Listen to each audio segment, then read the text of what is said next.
you would, stand with me. We'd like to call the Clewiston City Commission meeting to order, Monday, April 17th, 5 p.m. If you would, Pastor Vargas is going to come up and give us an invocation, and then we'll have the Pledge of Allegiance. Mighty God, we thank you today for giving us life, for giving us grace and mercy. We pray, Jesus, that your sovereign hand would be among us today. As you gather the great minds that are here in this room, Lord, give them divine wisdom to lead our city, Almighty God, our county, and the people, Lord, that you have called us to lead in this place. We thank you, Lord, for everyone that has come, that has made the sacrifice to be here today. And I ask, Lord, that you would be a blessing in their life. In the name of Jesus, amen. Amen. Pledge allegiance to the flag of the United States of America and to the republic for which it stands, one nation, under God, indivisible, with liberty and justice for all.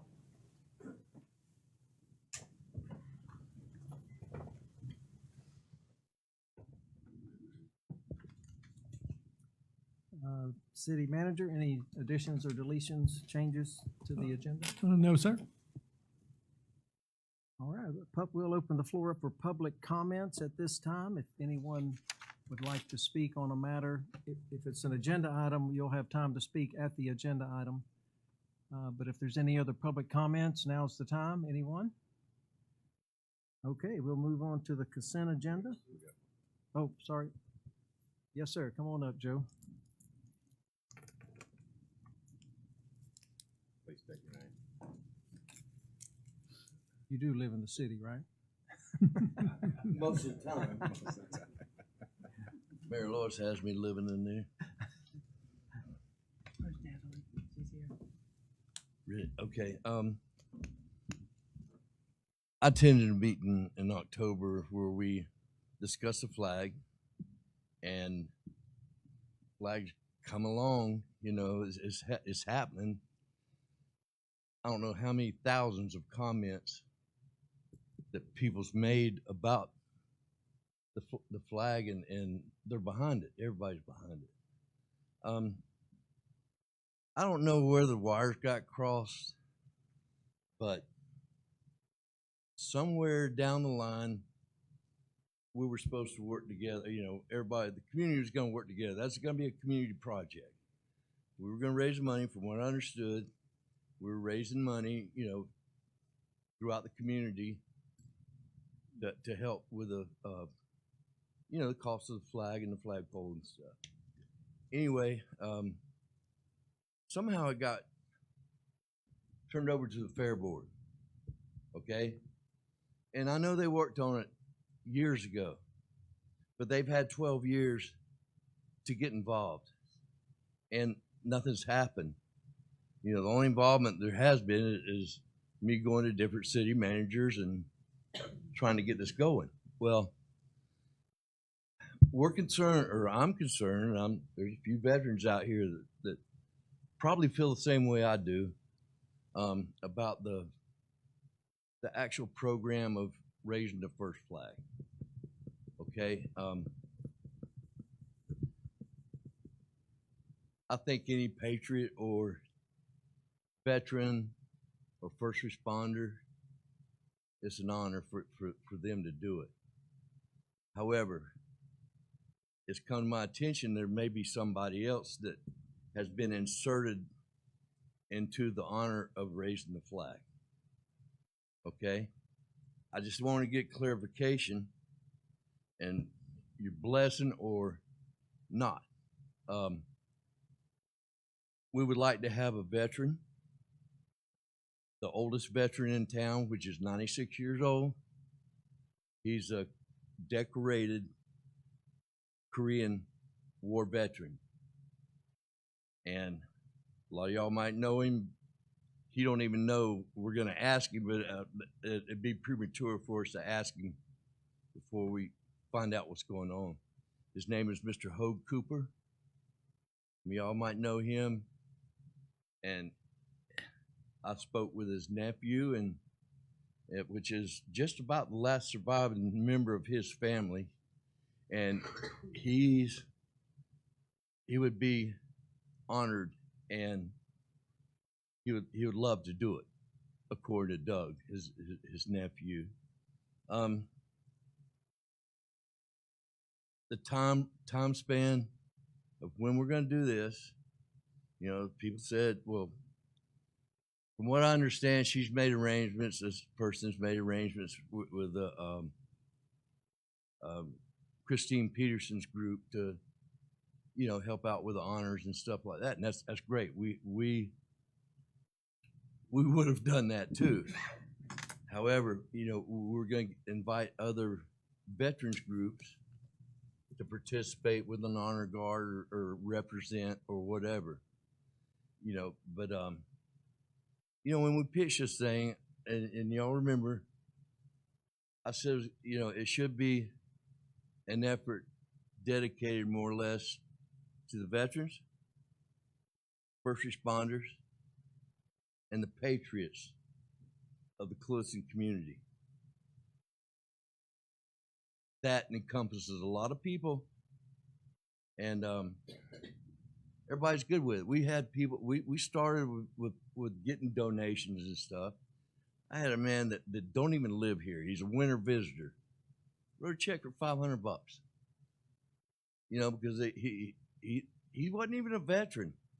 He just heard about it and thought it was a good thing we were doing, and I look at it. That's going to be a historical event. That thing's going to be there for us to recognize, our children to recognize, our grandchildren, all down the line. It's going to be there. David Atkinson and his boys, awesome. I was out there in the way, but I kind of, saw how it was, how much work they put into it, and it's going to be there. There's 8 foot of concrete, going down there. It's a bunch, but we just want to get kind of clarification and maybe go forward with our plans, or for a program. Chief Lewis, I spoke with him, and he's going to work with us, or willing to work with us, and go through DOT and deal with the traffic on the road where people can attend a program such as that. I know Memorial Day's slipping up, and me personally, if it's at that point that we could do it, and I think it is, Mr. Danny Williams has told us, the lights are there. He's got the flags. It's pretty much a go. Whether it happened on Memorial Day or that weekend or whatever, but it would be, kind of nice to have it right in that area. Couldn't have it because on Memorial, because they always have the program at the cemetery, and we don't want to interfere with that. But I think it'd be nice to have it in conjunction with Memorial Day. Because of our veterans and patriots and first responders. Any guidance? Probably not from me. I'm not sure who's coordinating what. I know Danny coordinated and spearheaded the project for the city, and Yes. I'm not sure who all donated funds. Well, Many people and the Fair Board. I'm sorry. But my suggestion would be to get with those involved, and the city will be one of the players, but I don't think we're going to be the main player other than helping you facilitate with traffic and safety. But we are the veterans of the community, the American Legion, and the Fair Board, since they've, I guess, put in funds and people to help with the project, need to get together.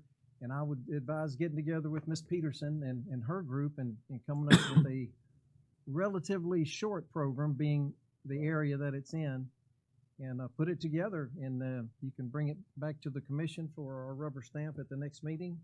But I would get it laid out, especially if you're going to use an MOT to help with the traffic. You're going to have to put that request in pretty quick. Yes. Why would the city turn this over to the Fair Board? The Fair Board has sit on this for over a decade. Well, the Fair Board paid for it, The pole and the concrete. everything, Everything. except the donated labor and equipment that was used. That was donated by those folks. I'm But glad we're talking about the donations, because you mentioned donations, so I need to know, I didn't know who all had. Went through the Elks Club and And the Elks Club paid the city? yeah, and no, and no, from what- we've received no funds except from the Fair Board for this project. From what I But I'm- understand, the lump of the money came from U.S. Sugar to the Fair Board because of their tax ID number. Okay, I don't know. and that was something that nobody discussed with me, and not that they'd have to have my approval or anything. But you know, I've been working on this thing for a long time, and for somebody to insert themselves and say, okay, you know, we're going to do this.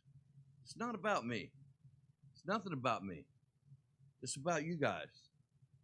You know, I think that years ago, when it originated, from what I understand, it was a Yvonne Swindle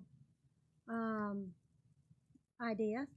That's what I got, and that's where I think that it originated from what I heard. But I do think it's a good idea that we figure out who all the parties are, and we get together with Danny and the city and the DOT and see what we can do. you can check your minutes on the history of meetings, city commission meetings. I'm the one that came forward 12 years ago and presented this. Fair Board jumped in, I don't know when, but they were going to do it. Okay, they were going to do it, but they have had 12 years to do it. I And just not until we understood got that started. Yvonne Swindle was the one that initiated that with the Fair Board, and because of her age and for the years that she's been with the Fair Board, that's what I, thought No, I that love was Miss happening. Swindle. I love Miss Swindle to death.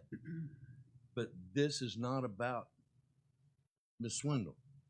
You know, we can honor her umpteen other kind of ways. Okay? She deserves it. But as far as, like I said, I came to the meeting, got this thing get back going. Danny Williams, Michael Atkinson, and David and them guys, they fell right in and did what we needed to do. Well, And I now think- she inserts herself as being project. Well, I don't Right. know that she inserted herself. I just Yes. know that from what I heard, it was her idea. So what I feel like we should do is just get a list together of who the parties are and go from there. Yeah, but we've tried that. I've called her. I've left messages. She won't call Well, nobody can we back. just try it Not one more Miss time? Swindle, but Lisa Kelly. Yeah. Okay. I don't mind making the list and contacting everybody. But I mean, that's what we need to do. We can't, like you're saying, your toes were stepped on, I didn't say that. No, but that's what I'm thinking. Let's just get together Joe, with I all think the of parties involved. Yeah, Barbara, I know that last time, Joe, when you were here, I had recommended that you, the veterans group, the city, and the Fair Board sit down and talk this out, because I think the most important Yes. thing that we have here is that we're going to honor this great nation and the flag that represents this great nation and the sacrifices that were done. So I And that's- really believe that if the three entities sit down together, that we can come up with a program for Memorial Day weekend, because I think that's an appropriate weekend to get this done. And I think that the only way you're going to do it is that, Randy, I think you and Danny coordinate the meeting, have all parties at the table, and let's get this done, because like Jimmy said and Barbara has said, I mean, we can get lists and we can get the donations and we can figure out who at the end of the day is actually paying for this. It doesn't matter. The flag is there. It's going to be raised, and we want to do it right to honor the country. And I think the MOT issue is a big issue, or the Department of Transportation. We need to move that as soon as possible. So I would say that we need a meeting this week. Whether That's why I'm everybody, here. where Well, we've already had a meeting. We've got all that in process. Got a plaque ordered that they ordered, honoring or listing the date, the city and county recognition. City and county will be maintaining this going forward, sharing the cost.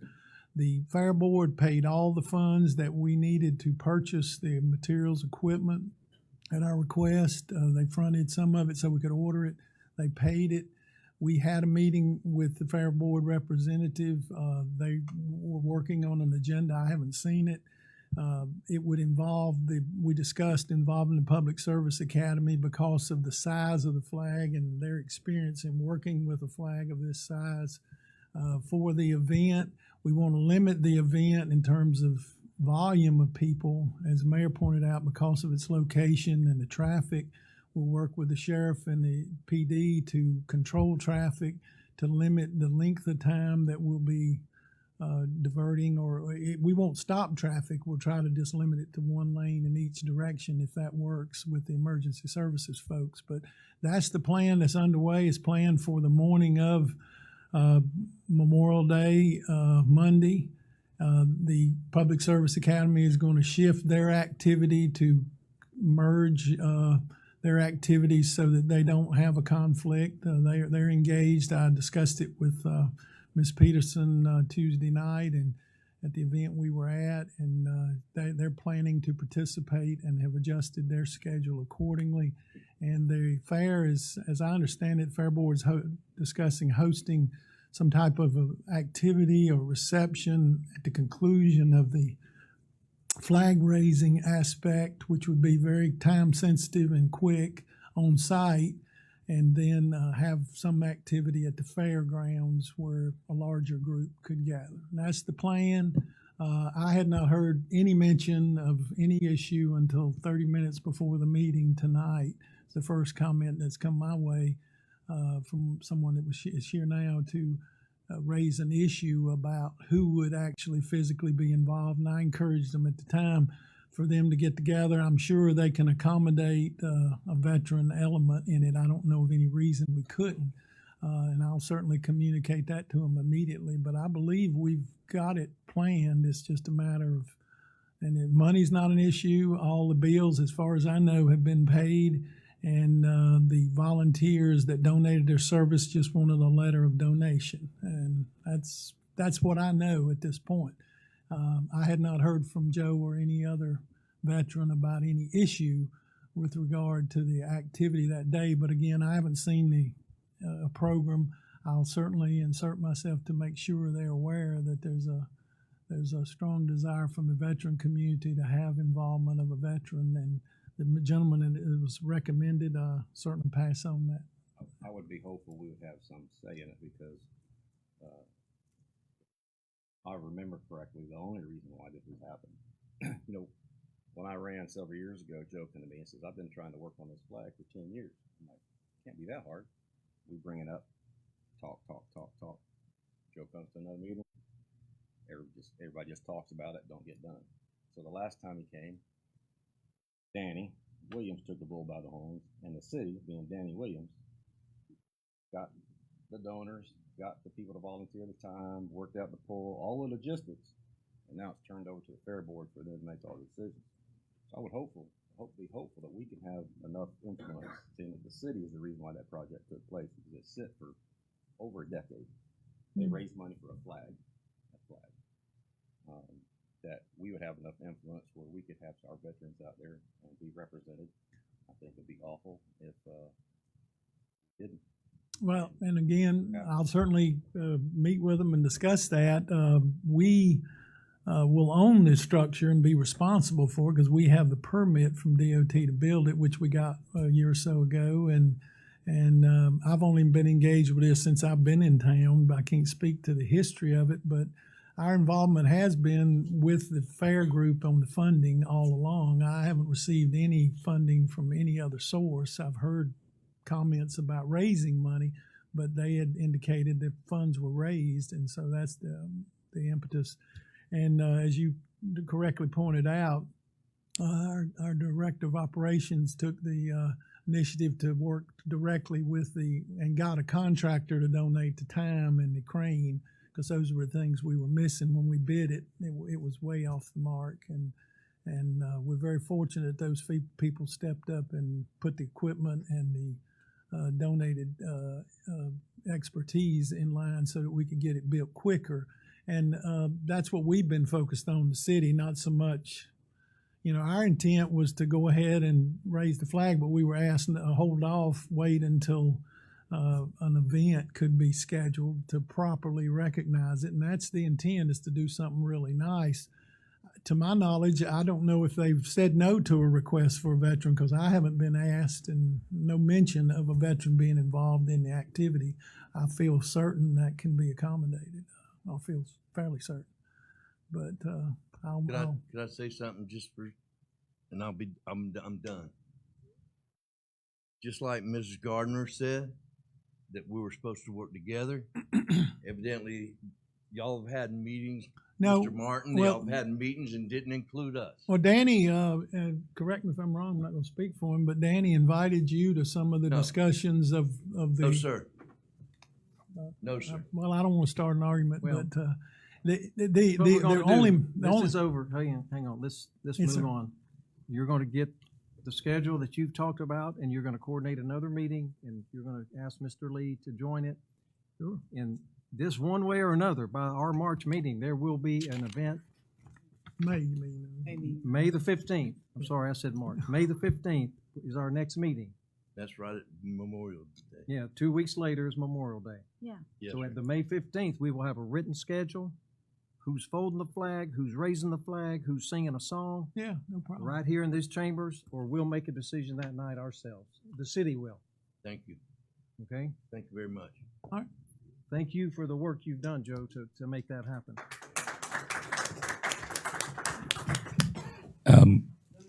Mayor, commissioners, ladies, gentlemen, audience, my name is Mike Moore. I am a combat disabled veteran. I remember driving over the bridge in Moorhaven, and as I came across the top of the bridge, two things struck my attention. One was 35 miles an hour, and the other was the flag flying over the city of Moorhaven, and you could look out across the county. Now, I can't tell you how many years ago that was, but I was still old. And I went to Joe Lee one time. We were having breakfast at one of our favorite breakfast spots, and I said, Joe, why don't we have a flag like Moorhaven does to honor our veterans and honor our country? Now, if you'll think for just a minute, the two things that I remember of the American flag is Francis Scott Key's song, and they had a picture of a flag flying. And the other thing was the big battleship flag that was flying at Camp Lejeune, North Carolina. And those things impressed me, and I said, Joe, why don't we have one? And he says, well, it's something we're working on. And I said, I want to be a part of it.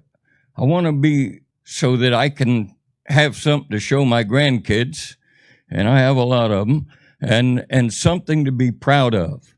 Now, I don't know about the fair board, and I'm not here to pitch stones, but I will tell you the fair has gotten smaller and smaller and smaller for the past 10 years. The flag is something that we're going to have forever and ever, and it's something to be proud of. The other thing I remember about the flag is Mount Suribachi. What is the most famous display of the American flag that we have than the Marines raising the flag on Mount Suribachi? I don't know about you, but that impresses me. I know that money has been donated by fraternal organizations and by individuals. I know that for a fact. They weren't members of the fair board. They weren't members of the council. They were veterans and members of a fraternity that said, we want to be a part of this for our veterans. And I think it's important. And Mayor, I congratulate you and I honor you that you made that decision, because it's about time somebody made a decision. I think it's important that the government be involved in it because it's on city property. I think it's important that the city is involved in making the decisions because you're representative of the community, veterans, organizations, civil organizations, fraternities. When it comes down to it, it's your property, It's going to be your flagpole. And I think that we should honor the people that made it happen, the people that fought for that flag. I think it's something important, and I think it's something we should be proud of. You know, you come into Clewiston, I don't have a thing against the British. My father in 1939 went to Canada, joined the Canadian Royal Air Force as a young man, went to England, was transferred to the Royal Air Force, and fought the Germans in the Battle of Britain. He came back to the United States. He joined the American Army Air Force, went right back to the same base, and fought for America. He also fought in the Korean War. He also fought in the Cuban Revolution, and also fought in the Israeli conflict of 1947 and 48. So you can guess what he did for a living. But it's people like that, and here we have a man, 96 years old, that fought in Korea because some president thought it was a good idea, but he went and did his job and came back. We're going to honor the Fair Board, or are we going to honor veterans of our community? And when you look at that flag, that's what it represents, the veterans of our community. If you look at the soldiers in Desert Storm, what did they wear on their arm? You know that the United States government had to change a regulation that allowed the American flag to be flown backwards so that we could wear it facing forward on our shoulders.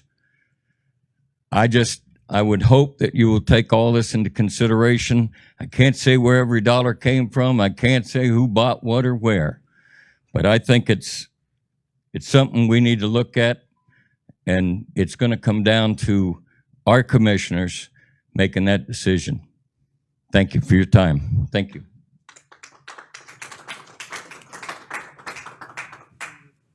Thank you, Mike. Anybody else?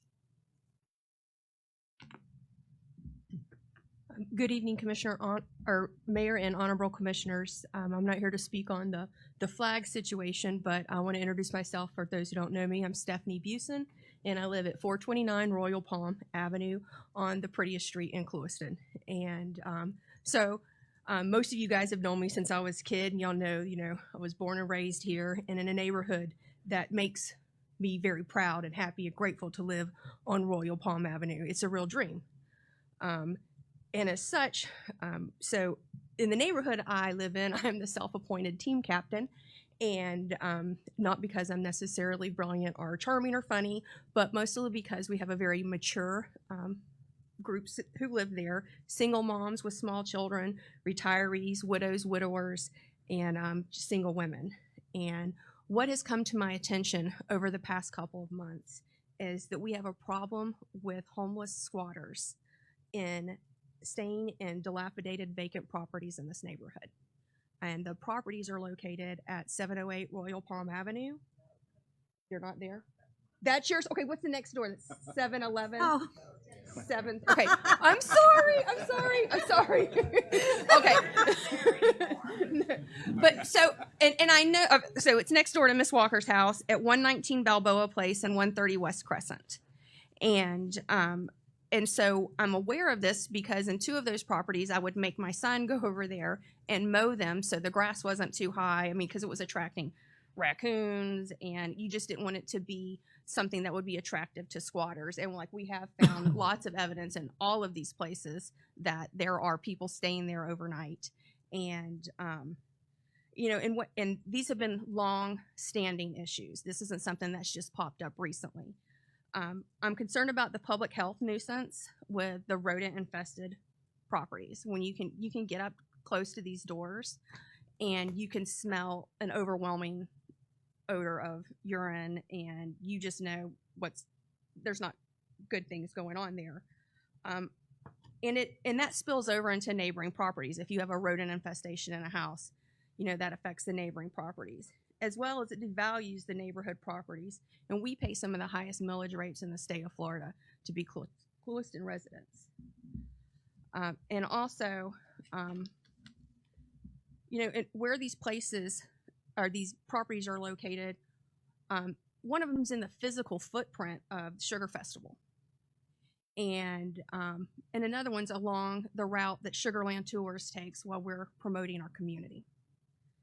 And most importantly, the one property at 119 Balboa, it just feels unconscionable to me to not take action and do whatever we can to drive these squatters out of that property based on the proximity of locations where we encourage children to come and recreate and families to play. The Sweetest Town Playground, U.S. Sugar's dumped a whole bunch of money into the pool and splash pad and youth center, and it's right there in that. And I've been impressed when I have come and brought an issue to the commission before, the resolution and the response that I've gotten. I thought, the action that was taken here tonight was impressive and decisive, and I'm looking for some help on this. I don't want to live among squatters. I don't want these people, and I have all the sympathy in the world for them because, it's a stroke of luck or something. You could end up in one of these situations. But people who are struggling to live in polite society, I don't want these around our vulnerable population of children, of mature residents, and I'm want to let you guys know personally what I know is going on, and ask you to please get engaged in this and help us find a solution, for the betterment of the entire neighborhood and the community. I mean, it's just important. It's a neighborhood of historic houses and really, really good people who've been here for a long time. And so I just hope that we can come to get a plan together to make this work for our neighborhood. Agreed. And so I thank you for Mr. your time Martin, on that. Would this be an issue that starts with Debbie or starts with Chief Lewis? They've both been involved in two of those property, at least two of them, maybe all three. And we've not been able to get the Yes, squatters we've out? removed them, and recently. They come back. Stephanie and my wife collaborated on one and Neighborhood. identified it, and the police removed them within hours, and they identified who the perpetrator was. There have been issues at the Balboa property, and the police have been engaged there in the past. I'm not aware of a current vagrancy in any of them. I do know that we just went through code enforcement and had two of the properties cleaned up. We'd worked with the other one to remove a dead tree. The owner was assessed the fines. I don't know if they've paid it yet, but the last special magistrate, they assessed the fines, and have they paid them yet, Debbie? Have not paid them yet, so maybe other actions to follow, obviously, with the non-compliance there, but they look, I don't want to say better, but they've been cleaned up from the landscape and the weeds and the overgrowth and things. And I mean, obviously the appearance is important. It's important to your neighborhood. It's important to the community as a whole. But the safety aspect of having, just like Ms. Beeson said, having squatters. And we may have Some of our the most vulnerable community development get population. involved in the structural integrity of some of them and any other structural issues. But the Balboa one, there'd been some change in ownership, as I recall. And I'm not sure, I don't want to misspeak, whether it was a foreclosure or whatever activity was going on that one. But those two have been cleaned up and are under single ownership, the other two. And we can certainly provide you with updates on the code enforcement aspect of it and the efforts and the PD's involvement. But they've both been very responsive of late. I don't know about historically how many times that's happened, but I do know about those. So I live near one of them myself. And so, I have a question. You're Okay. good. Go ahead. All right. Thank These you. are 3 vacant properties. 2 of them have been vacant for years. Well, they're not rentable properties or they're livable properties. I mean, obviously somebody else has been accessing the property and living there. The third one is I don't know if it's foreclosed on or if it's still in the process of foreclosure, but there has to be something in addition to what we're doing to address these 3 issues. I mean, 2 of them have been and the code enforcement for years for either high grass, shrubbery, people living there or people hanging around there, also for rodent issues as well. So this is something that, you know, I'm glad that you've come up to us to bring it to our attention as a commission. But I think we've got to address it in a different manner because we're not getting the problem fixed here. The overgrowth on one of the properties, yeah, we took care of a tree, but when you look at that property, you know it's derelict. The other two, you can, even though it's cleaned up now, you can look at those two pieces of property and you see what bad shape they're in. So I don't know from a legal standpoint if there's something additional that we're missing, whether our code doesn't have it or whether we need an ordinance on vacant buildings that are either rental properties or just overall structures. I think we've got to have more, we've got to address it quicker so that we don't have squatters living in neighborhoods. I stand willing to serve in any capacity as far as like organizing the neighborhood to be vigilant about watching and calling in when they see activity that they I mean, whatever you guys need from me that y'all can't do, I'm here. I'm here for it. I'll do whatever it takes to help move this along. Well, and that was very helpful in that last instance. They were gone within hours, within an hour or so. But they came back that evening. And I don't think anybody's there now, to my knowledge. There is. Really? So, well, I mean, I don't see. see them come and go, but the way I know is when they roll those jalousie windows out in the back, like they don't roll them out themselves. Somebody went in that property and did As the that. chief likes to say, if you see something, say something, and I know you won't hesitate. So let's keep vigilant to Right, I think report. There's two issues here. One is dilapidated properties. The other is, over the last several years, we have a growing homeless population here in Clewiston, something we haven't been able to deal with in my lifetime here. Mm-hmm. As what do we do with those homeless folks? Is there an agency that can place them? Because until they're placed, they're going to go from one property to the next. And there's a lot of drug activity involved with those homeless folks too. I've also been told recently that one was arrested and was bused back to Clewiston when he was released. I'm going to chase that down and see if that's factual. I do know we had to arrest one recently for another crime, perpetrating believed to have perpetrated a crime. So until we have a way to deal with the homeless population, this will continue. What about putting them in the police department, the old police building over here? And then y'all can see them every day, and it's in the non-residential neighborhood. Does United Way have the Thank you. capacity to help with that situation? I don't know if they've invented any of those programs, but I do know it's not a Clewiston problem. It's everywhere, and nobody's been able to solve it. And they built shelters and everything, so it's not going to be an easy one. I think one way we can help, and the attorney, you can answer this. Can we not put a lien on these properties? Do the work ourselves. We've already done that on the ones on the recent code. They're already done. Then how can they still be getting in the house? Because I'm assuming we're putting plywood up, so they can't re-enter the house. Oh. And I'm looking at Debbie, but I know you're not the one that puts the plywood up. No, we haven't condemned them or anything of that nature structurally. That'll be the next evaluation. I'm not talking about condemning. I'm talking about spending $400, $500, $600, $1,000, boarding it up so they can't get in, I don't know if we and can do then that. putting We'll a lien certainly- on the property. That's a different process. That's a different process. Code enforcement is one thing. When you talk about restricting access to a building, that really only comes into play in instances where a structure has been deemed a life safety issue. Yeah, and that's what we're looking at next. But we That's can't. a third avenue. Sounds to me like it is a life safety issue. Well, I think the terminology is applying differently here. It's referring to the structure itself being a life safety issue, collapsing or something of that nature. And we haven't identified those conditions yet being the case in those buildings, but we We need to are find removing something we can do. I don't want to hear we can't do that. We can't do that. well. Find some way to board these places up. Charge the homeowners. They're all owned by somebody. Two of them are owned by the same owner. And Okay.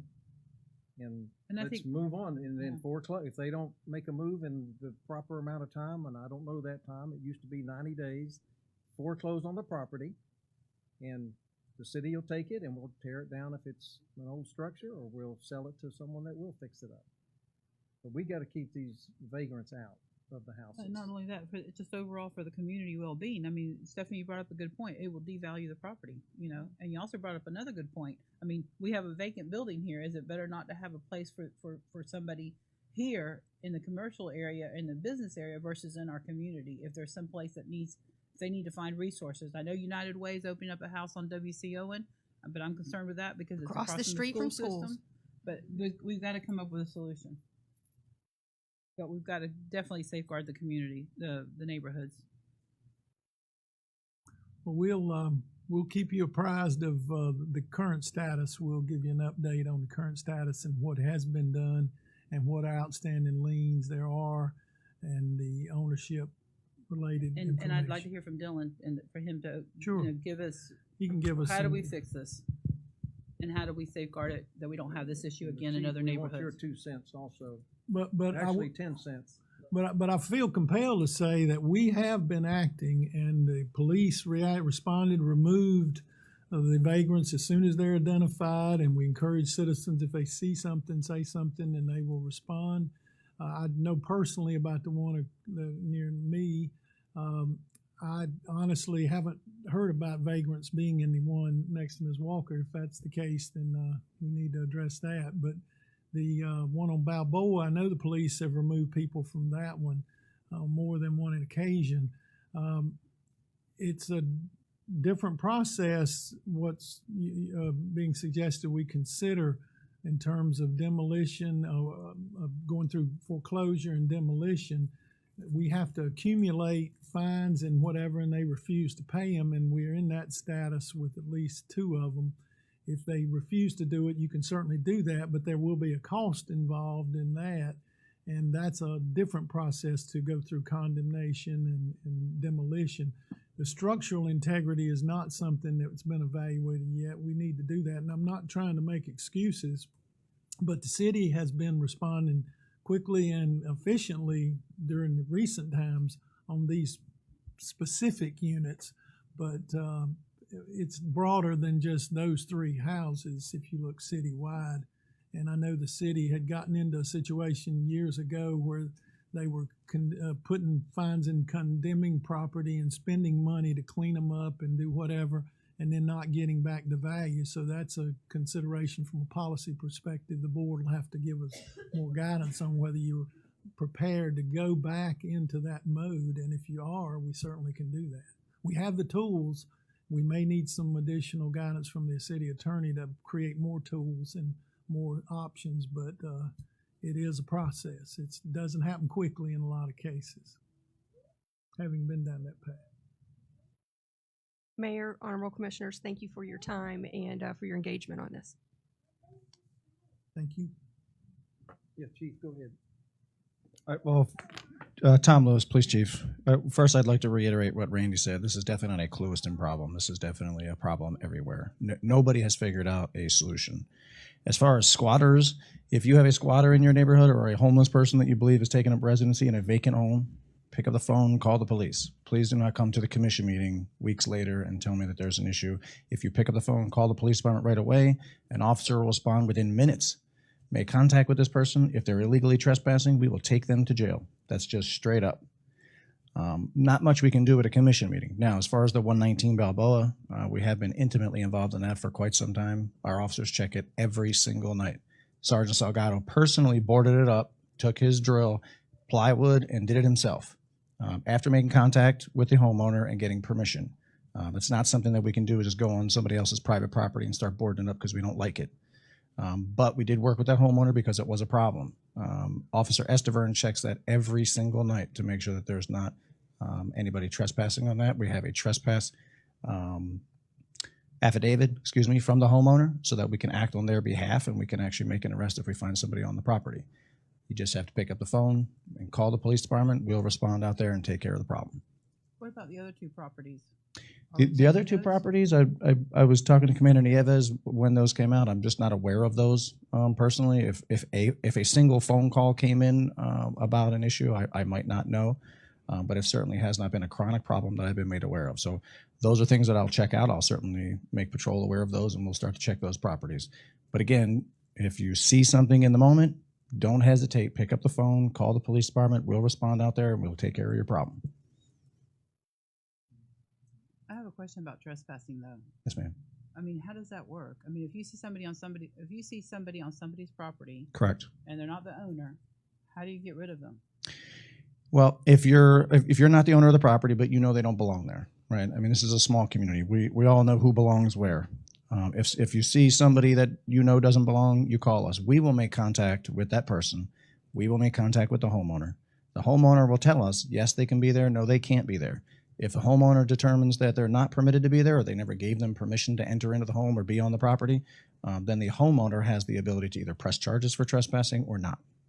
So if the homeowner declines, which is honestly common, people don't want to get involved in the court process or be hassled with that type of stuff. So a lot of the times we just kick them off the property and down the street they go to a different residence or a city park or somewhere else.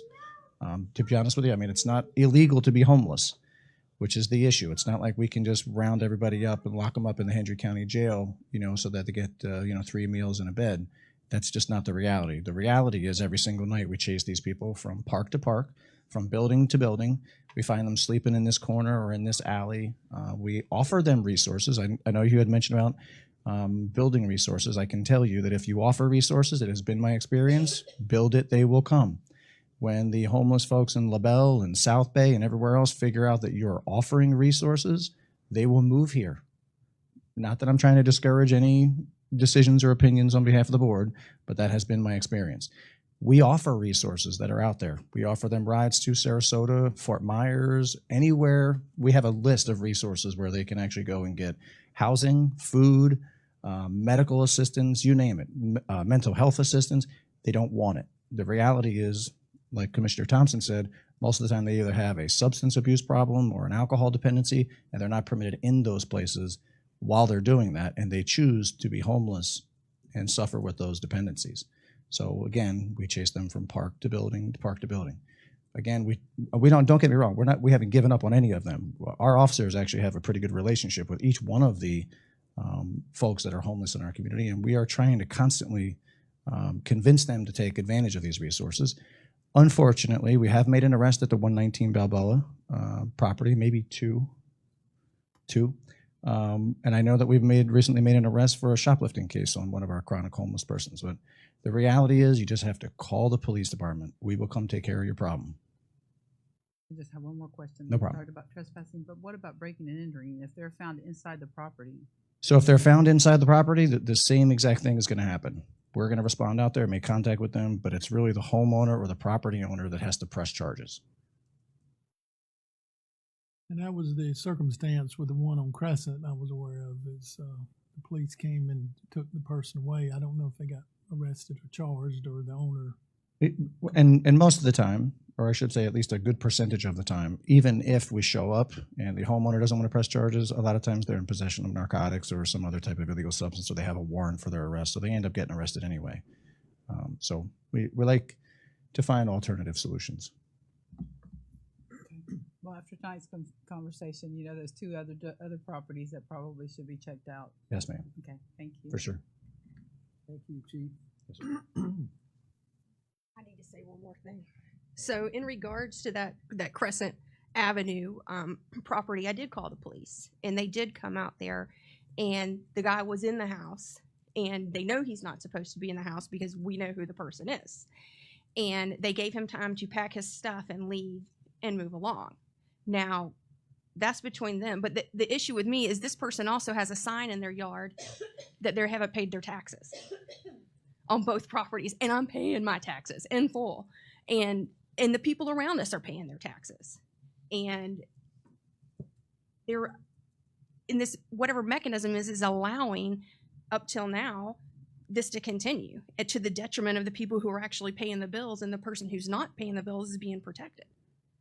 And I mean, that's a tough pill to swallow. So, Well, with regard to taxes, of course, there's a process, as you well know, and they are protected by the statutory requirements, and I'm assuming that will resolve itself one way or the other through the tax administration.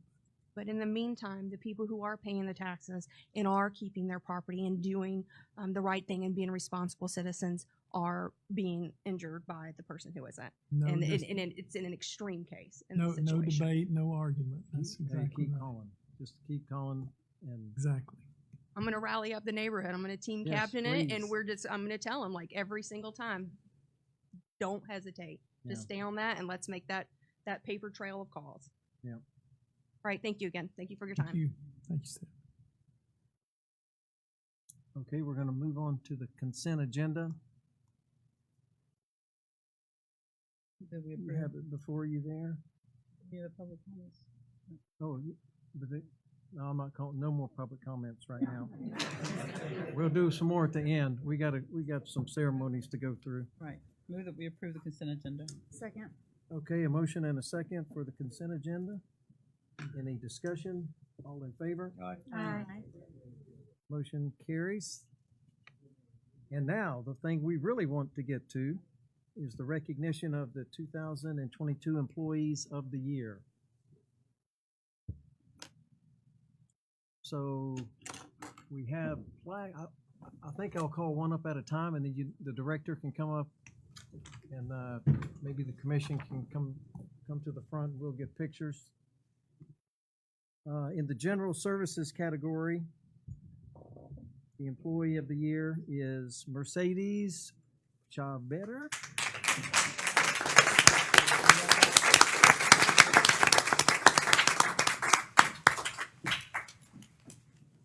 Yeah, we'll come down there. Let's, we need to get up and move around anyway. Okay, is the director of the department or supervisor?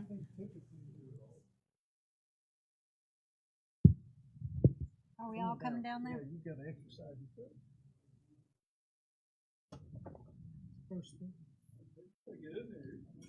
You come in here, young lady. Come on in. I didn't butcher your name too Yeah, bad. Greg just stepped out, Congratulations. so Thank you. wait on the pictures. But Well, we'll wait on it, but we'll go ahead and read the plaque while we're waiting. The City of Clewiston, Florida recognizes Mercedes Chavarria, Outstanding Employee of the Year 2022 in the General Services for sustained and exemplary performance, January through December of '22.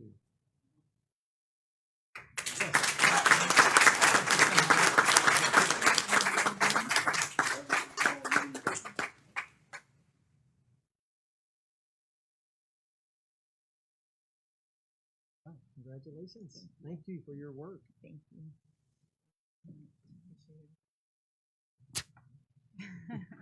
Let me go down my list. Okay, Police Department is next. And I saw him, Shaquan Horace. Oh, we're on the clock.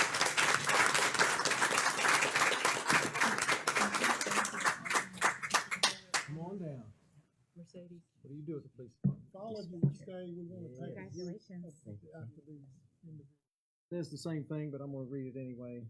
The City of Clewiston, Florida, honors Shaquan Horace, Outstanding Employee of the Year 2022, Police Department, for sustained and exemplary performance, January through December of 2022.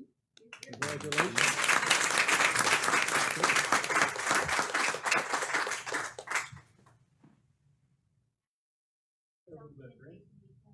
Thank you.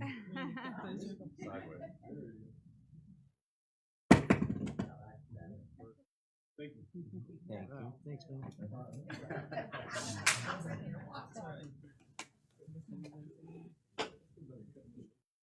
Okay, next is Jay Ensminger.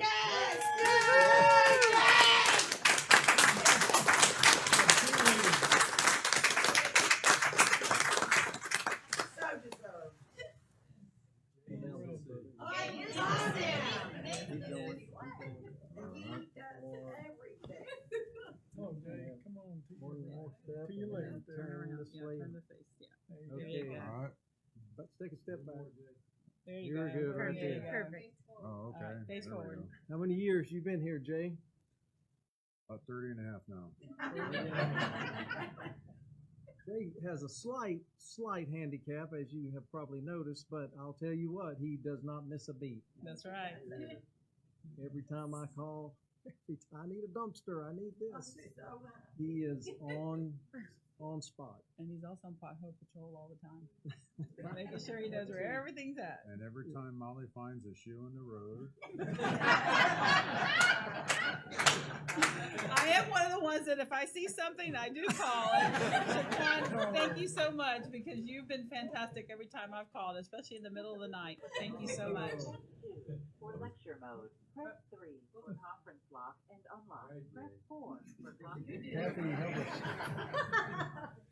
Okay, Jay Ensminger, Ensminger, Outstanding Employee of the Year for Public Works for sustained and exemplary performance, January, December through December 2022. Here's his plaque. Place your hand, please. Look straight ahead, we're gonna take a picture. Right. Thank you, man. Congratulations. Sorry, I broke the camera. Great job. Right alongside of the table, you're good. Okay, Utilities Department is next. Monica Perez.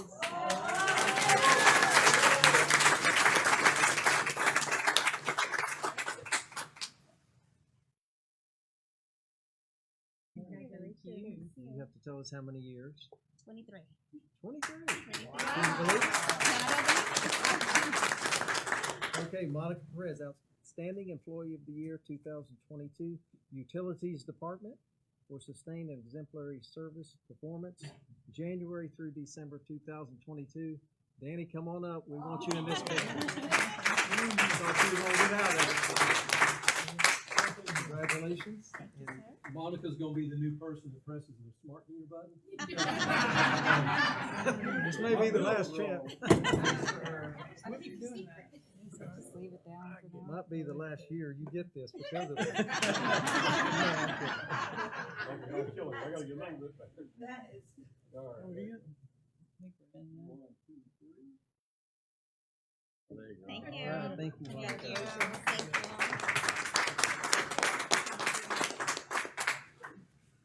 Now, also, once every year, we select a Director of the Year. And this is probably no surprise. This person puts in more hours. I don't know, her and Danny are probably very close for putting in hours after hours after hours. Her car's up here. Sherry Howell. Director of the Year.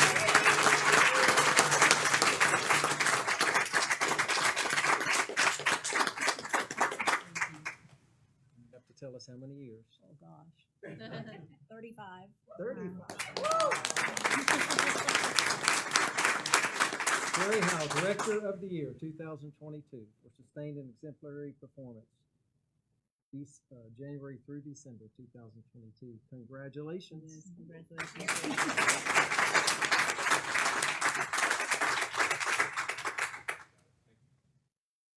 Sherry. Thank you for all your years of service. Come back up here, we'd like to get Yeah, a they picture. were there. Stand there. Jay, if you can come back up. Get a group picture with the plaque. Everybody stand on that bottom. Yeah, we're standing behind We it. won't sit. Sorry, Molly. Sherry's over there. Just walk until you bump into Sherry. She'll push me back. You know her well. That balanced out about right, Travis. Let the mayor get back up there. Commissioners get by there? Yeah, there you go.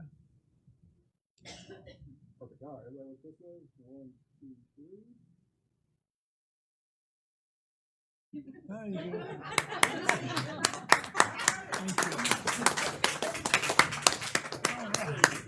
Thanks, Jay.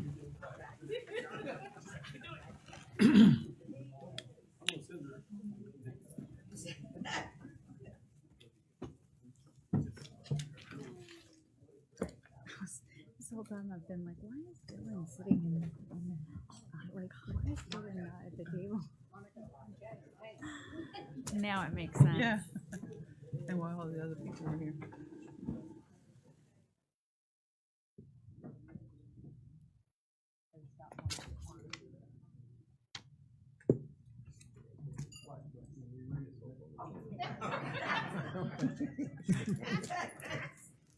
All right, we will move on to item number 2, which is a resolution to approve the variance request by Pedro Diaz, managing member of Quick Investments Capital LLC, to reduce the required standards for lot size, lot width, the building line, and parking for a duplex to be built on a non-conforming lot at 408 East Ventura Avenue. Mr. Mayor, item number 2 is quasi-judicial in nature. That being said, if anyone is here this evening and will be testifying regarding this application, I need to swear you in. I don't know if we Anyone have- that may speak on this tonight, please Please stand. stand, raise your right hand. Do you swear to tell the truth, the whole truth, and nothing but the truth? I do. Thank you. Right hand.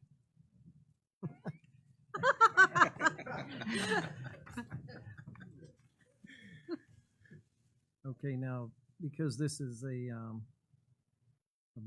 variance request, does it meet all of our stipulations in our code of ordinance? Well, that's I mean, that's I know part at of one that's part point of we the had certain, discussion. criteria that it had to meet in order to. That's right. So for variances are located in section 110-61 of the city code. Essentially, it's an application requesting a variance from literal enforcement of the code for special conditions of land where the circumstances which are peculiar to the land itself makes building or development there extremely difficult, if not impossible. The planning and zoning, this went in front of the planning and zoning board at their last meeting. They recommended approval. Part of your review of this as well should be a determination that this application meets those 6 factors. I can certainly read those for you if you'd like me to. Okay. That's item number 1, that special conditions and circumstances exist which are peculiar to the land, structure, or building involved and which are not applicable to other land, structures, or buildings in the same zoning district. Item number 2, that the special conditions and circumstances do not result from the actions of the owner of the affected property. Number 3, that granting the variance requested will not confer the owner of the affected property any special privilege that is denied by this chapter to other lands, buildings, or structures within the same zoning district. 4, that literal interpretation of the provisions of this chapter would deprive the owner of the affected property of rights commonly enjoyed by other properties within the same zoning districts under the terms of this chapter and would work unnecessary and undue hardship upon the applicant. Item 5, that the variance granted is the minimum variance that will make possible the use of the land, building, or structure. And item 6, that the grant of the variance will be in harmony with the general intent and purpose of this chapter, and that such variance will not be injurious to the area involved or otherwise detrimental to the public welfare.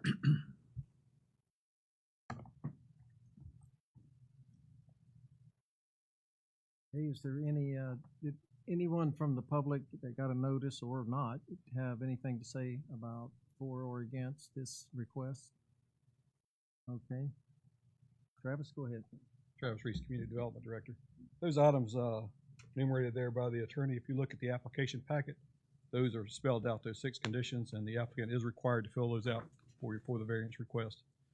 So in essence, what the applicant's asking for is a reduction in the lot area size. As you know, we have minimum sizes for our lots for single family and duplex, 2-family homes. This person is seeking to build a duplex on a lot. The current lot that he has is only 6,250 square feet. So your minimum requirement is 9,500 for a duplex. So it'd have to have a reduction in that, a variance to that size of lot area. You also have a 50-foot lot. He has a 50-foot lot width. Your requirements are 90. He's also asking to place some parking spaces outside of the property, which we put it on the right of way, which we consider off-site parking. He's required to have 4 for a duplex, 2 for each unit. They're proposing 0. So those are the 3 requests that you have before you for this variance. Planning and Zoning Board did look at this. And they thought that the hardship could be met on the size of the lot and the width of the lot. But they thought that it could be, you could fit the parking within the lot that is currently there, within that setback, and still be able to do it. So I just want to make it clear that that's what you have before you tonight. The answer, or the application has on it the answers to all the questions that we ask in the code. And those are the three things before you: reduction of lot area, the size of the lot, the width of the lot, and parking. So with that, It's zoned is R2. So it is acceptable there, and the lot is, with that size lot, you can't build a house, single family home, or a duplex or multifamily house on it. There was a quad there before. It was a 2-story. It was demoed in 2016. I have a question. So from what it was originally to now, it's a lesser intense building. It would be correct. Yeah, 2 units less, so a 50% reduction of what was there. So the lot, you'd have to find that if the conditions warrant it for a hardship, the lot is unbuildable the way it is now. We do allow, the code allows for 50-foot lots to be built on with single family within a certain year. It's outside of that, so yeah, that's why it's here for If I today. may, I like that we have our parameters in place where this has to come up. I know it's probably a hardship for you to have to go through this process, but I do like that we try to, keep some sort of order in our community. But looking at your application, Mr. Diaz, to see what was on this lot and what you're proposing to put on this lot, knowing that we need additional space for people to rent and live, I think it's a great idea. And I just had one more question. On that property, when it was on the previous building, which I know what the answer is, but I'm going to ask you, where was the parking for these 4 apartments? It was on the right of way as well. They were on the right of way as well. Does the adjacent property also have right of way parking? It does. There's almost a duplicate to the 4-unit building that was tore down, kind of a sister unit. So the parking was there. And keep in mind, this is a 100-foot right-of-way. Ventura is a very large right-of-way, so there's a lot of land between the paved road, edge of pavement, and the property line. So it is possible it could be placed there. There is parking there now. But for a variance, I'd simply say that you look at each item, and if you could find a hardship on each item, and that's how you should address it. Travis, you mentioned the ordinance, and I did pull it because I will disclose that Mr. Diaz did come see me to talk about the project. And when he came to see me, I remembered that we had an ordinance in place, and I went back. I looked it up, but the ordinance was 2020-03, and at that time it was for 7 years. So the reason why it did not, even though it's a 50-foot wide lot, it's because it's not a single family that he's putting back. He's putting back a duplex. Correct, and the time would have expired. Well, it's 7 years. Right, and if it was 2016? No, 2020. This ordinance is 2020-03. Correct, yes. Yeah, that ordinance, we changed from 5 years to 7, or you changed it from 5 to 7 years. To 7 years, but because it's a duplex, it doesn't fall underneath this it would ordinance. not. Okay. Just for clarity, though, the time period is from when it was demoed, right? Correct. So It it actually still says would be occupied, 7 years. so it would, I think that makes it really where it has to come back before the commission. It's not something, even with a single family home, I would still have to bring it back before you if it was going to be built on. Just fall out. If you're following that ordinance, it's just falling just outside of the scope of that, in my opinion. But it didn't have the duplex in there either way. Right, and the duplex couldn't make it have to come back in. Right, and I agree. I mean, it should come back, so we can discuss it. So. The house was cited as a multifamily. There's a single family would be on one side I believe to the west, and to the east is a duplicate, would have been a duplicate building to the one that's demoed. So it's a vacant lot now, and there were But two. the house that is towards the west, that is a multifamily. Correct, multifamily. Yeah, And so this would be also multifamily. Yep. We call it two-family, but yes, there's more than one. It'll be a duplex. If But built the as area proposed. it is, it's not likely that there's only gonna be two families there in that Mhm. area. Oh, in the area. Yeah. The area really, that area of Ventura has a mix of duplexes all through there, and with that quad being there. So it's a higher density area. That's kind of normal for close to the center city, the center part of town. It has walking distance to A lot some of the older shops around there. structures were there, you know. That's close to commercial. Structure that was demoed was very Yeah. old. Well, my concern is the parking. And that's why I encourage you to look at what our attorney spelled out and the conditions. And you see the applicant has responded to each one of those 6 bullets. And you just take it, to me, one at a time, you take a look at it. Does it meet the hardship? I'm not a big advocate of building on 50-foot lots. But for the ones that here that know what was once there was an eyesore, I believe he did the city a favor by demoing it. Probably built in the late 20s, early 30s, and it was a boarding house. It wasn't an apartment. It was a boarding house. The parking, they have parking on the easement left and right, all the way down the street. If we choose not to approve the parking portion of it, parking will be forced to be moved right in front of the building, which will affect some of the enhancements, the landscaping and stuff that's put in front. So that's something for us to think about. Ventura, we just paved Ventura. I think it's a great time to build on it. If we have some new apartments there to kind of set the standard, because the buildings up and down Ventura have been there. I don't think a new one's been built in 40 years.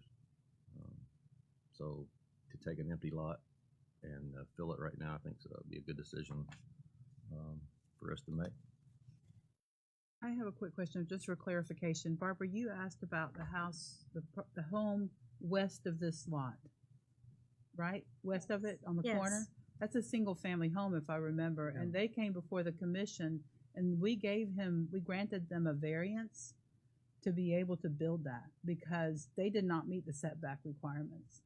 And so because it was a hardship, because half the lot had been sold to the property on the south side, it was a hardship for a new home to go up. And so that was many years ago. So they received a variance to build that house. Otherwise, they would not be there. So, That is correct. There's a variance to the lot coverage area, lot size area. but it's a single family home. It's correct, Yeah. single family home. Yeah, but the only thing that gives me heartburn, Pedro, is the parking. We have too much parking on the right of way now. And especially with the new structure, I would love to see that parking on the property. I think you could move the house back. You have a 30-foot setback. I'd be willing to reduce the rear setback 10 feet to give you a little more room to get those 4 spaces on your property. Over the years, granted so much on the street parking that it's a new building. If this was an old building and it was, maybe, but I'm only one vote, but I'm not gonna go for it with the parking on the street. Especially that street's been redone.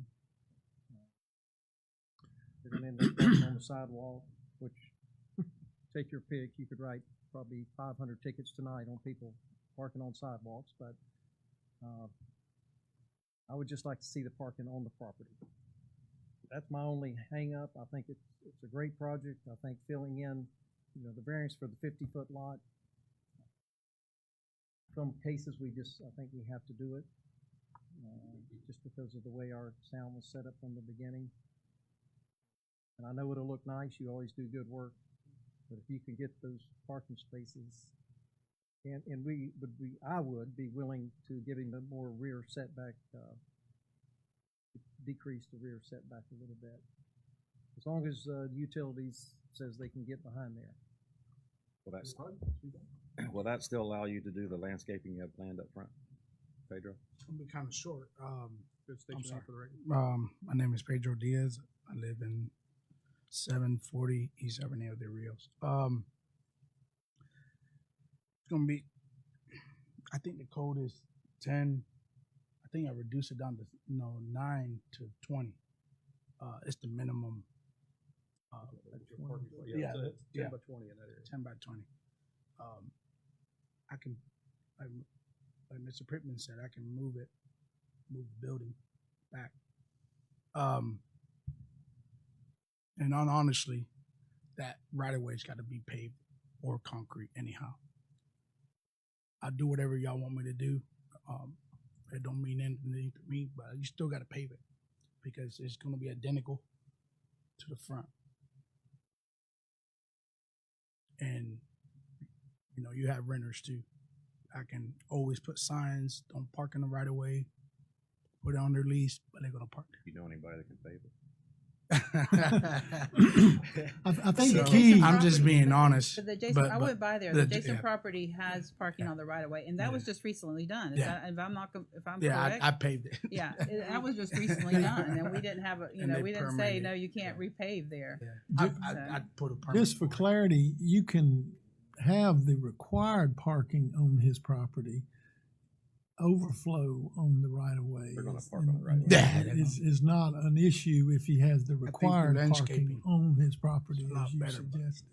I can put parking if you want me to put parking. Because he's required to have 4 spaces, so if those 4 are moved further north, that's not going to prohibit somebody from parking behind him on the right of way. I Right. see that, but the required would be off the right of way if you're able to accommodate. I just designed it like that. Told Mr. Because that's the way it was, probably.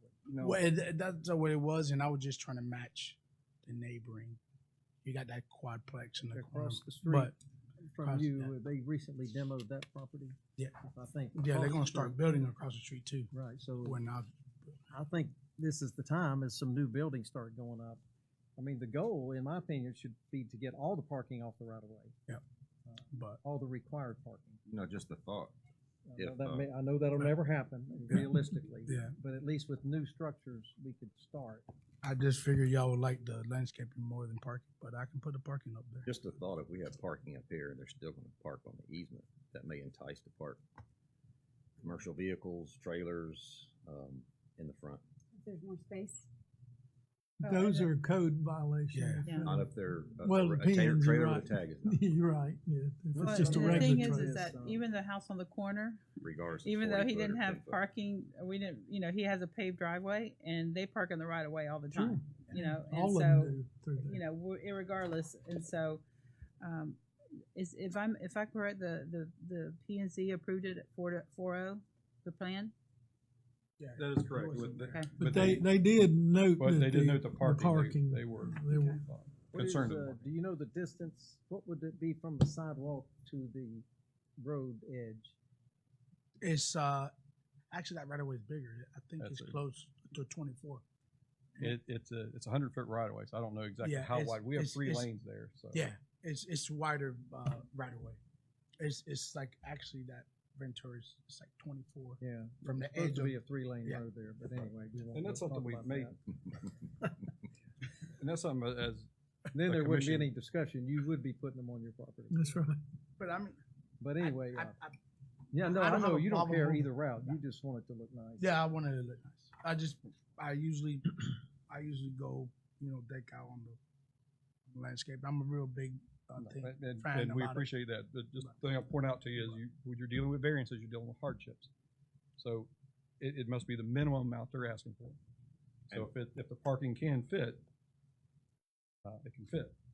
If it can't, like the other things, you can't make more land, you can't make it wider.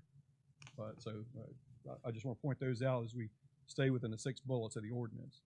You look at it and say, okay, each one of those you need to look at, and correct me if I'm wrong, Attorney, but you should look at each one of those, each request individually, even though it's one application. What are you Yeah. asking for? There'll be a finding of each. Correct. Okay. So you apply those standards to your width, your size area, and your parking. And just for a visual, this is pretty much a cut and paste the apartments on North Francisco. Correct? Sorry. These plans are kind of a cut and paste for the Yeah, apartments I on got North similar. Francisco.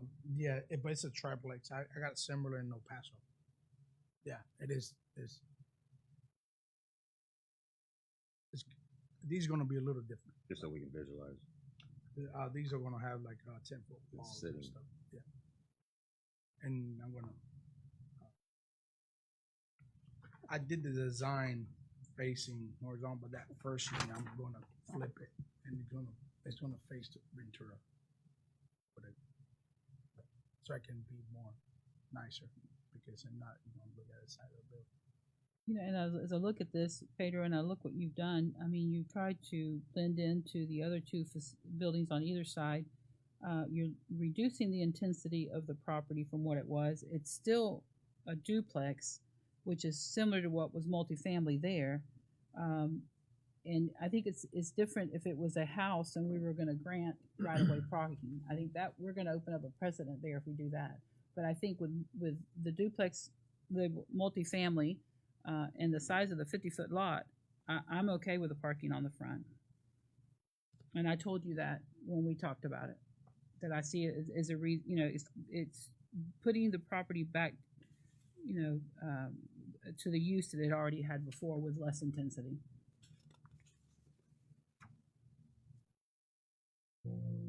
Okay, any further discussion? Any more I've comments? made my from comments. Anybody? Okay, I'll entertain a motion. Well, given the discussion, if the city attorney could guide you, should they vote on each one separately, given their discussion? Or, Yeah, I would recommend doing separate votes. especially since you've had different opinions stated. Separate what now? There's 3 items, and Travis can go over each, But it's maybe, 3 exceptions. as a Oh, refresher. the 3 exceptions. But it's one resolution. Yeah, lot width, Well, lot just- covered, lot area. Yeah, the resolution could reflect whatever the final action. Whatever your decision is, we'll amend it to reflect that. That way, I guess what I'm saying is if, Does someone want to read off the first exception? is there a minimum vote on this, Travis? I'm trying to recall. Does it require a They could do it supermajority of the together. You can board? make your motion for all 3 It together doesn't as require a proposed. supermajority vote, just 3-2. Right, yes, It's yes, minimum. yes, It's just gotta be majority at vote. least a 3-2. But you can make a motion, including the lot width, lot area, and parking, or you could break it out individually. Yeah, and I guess what I'm building up to is you have, I haven't We're heard gonna any do it in of- 3 sections or not? We'll I- just do it in 3. We'll do it Yeah. in 3. Put in Well, three. I entertain a I know- motion for the lot size. We have a resolution. So we change the resolution? Well, I mean, I'm trying to understand one, this. one way to address it is if you go ahead and address any dissenting opinions in a motion, then they could adopt the resolution to conform with that. Maybe that would be a better way to do it than doing them 1, 2, 3. Because 2 of them, I haven't heard any dissenting opinions. If there's no issue with those 2, then the resolution stand as is. If you majority approves the 3rd item, then you leave the resolution as is. So I would go to the parking and address that collectively by a vote if the attorney agrees. Yeah. Okay. Okay. Anyone want to make the motion? I move we accept the exceptions of parking. Second. You're moving to approve with the exception to the parking. Yes. You have a second by High Slope. All in favor? Aye. Any opposed? Motion carries. Okay. And then But that was just on parking. Now we gotta go back and do the rest of it? you can adopt the resolution, I think, now. Yeah, if there's consent that the other 2 are desirable as well, you can pass the resolution as is written. I'll make a motion to pass resolution number 2023-029. Second. Motion and a second by Thompson. All in favor? Aye. Any opposed? Motion carries. Thank you, Commissioners. Very good job. Thank you for improving that, Pedro. Yes, sir. Okay, item 3 is a public hearing for the final reading of ordinance 2023-02.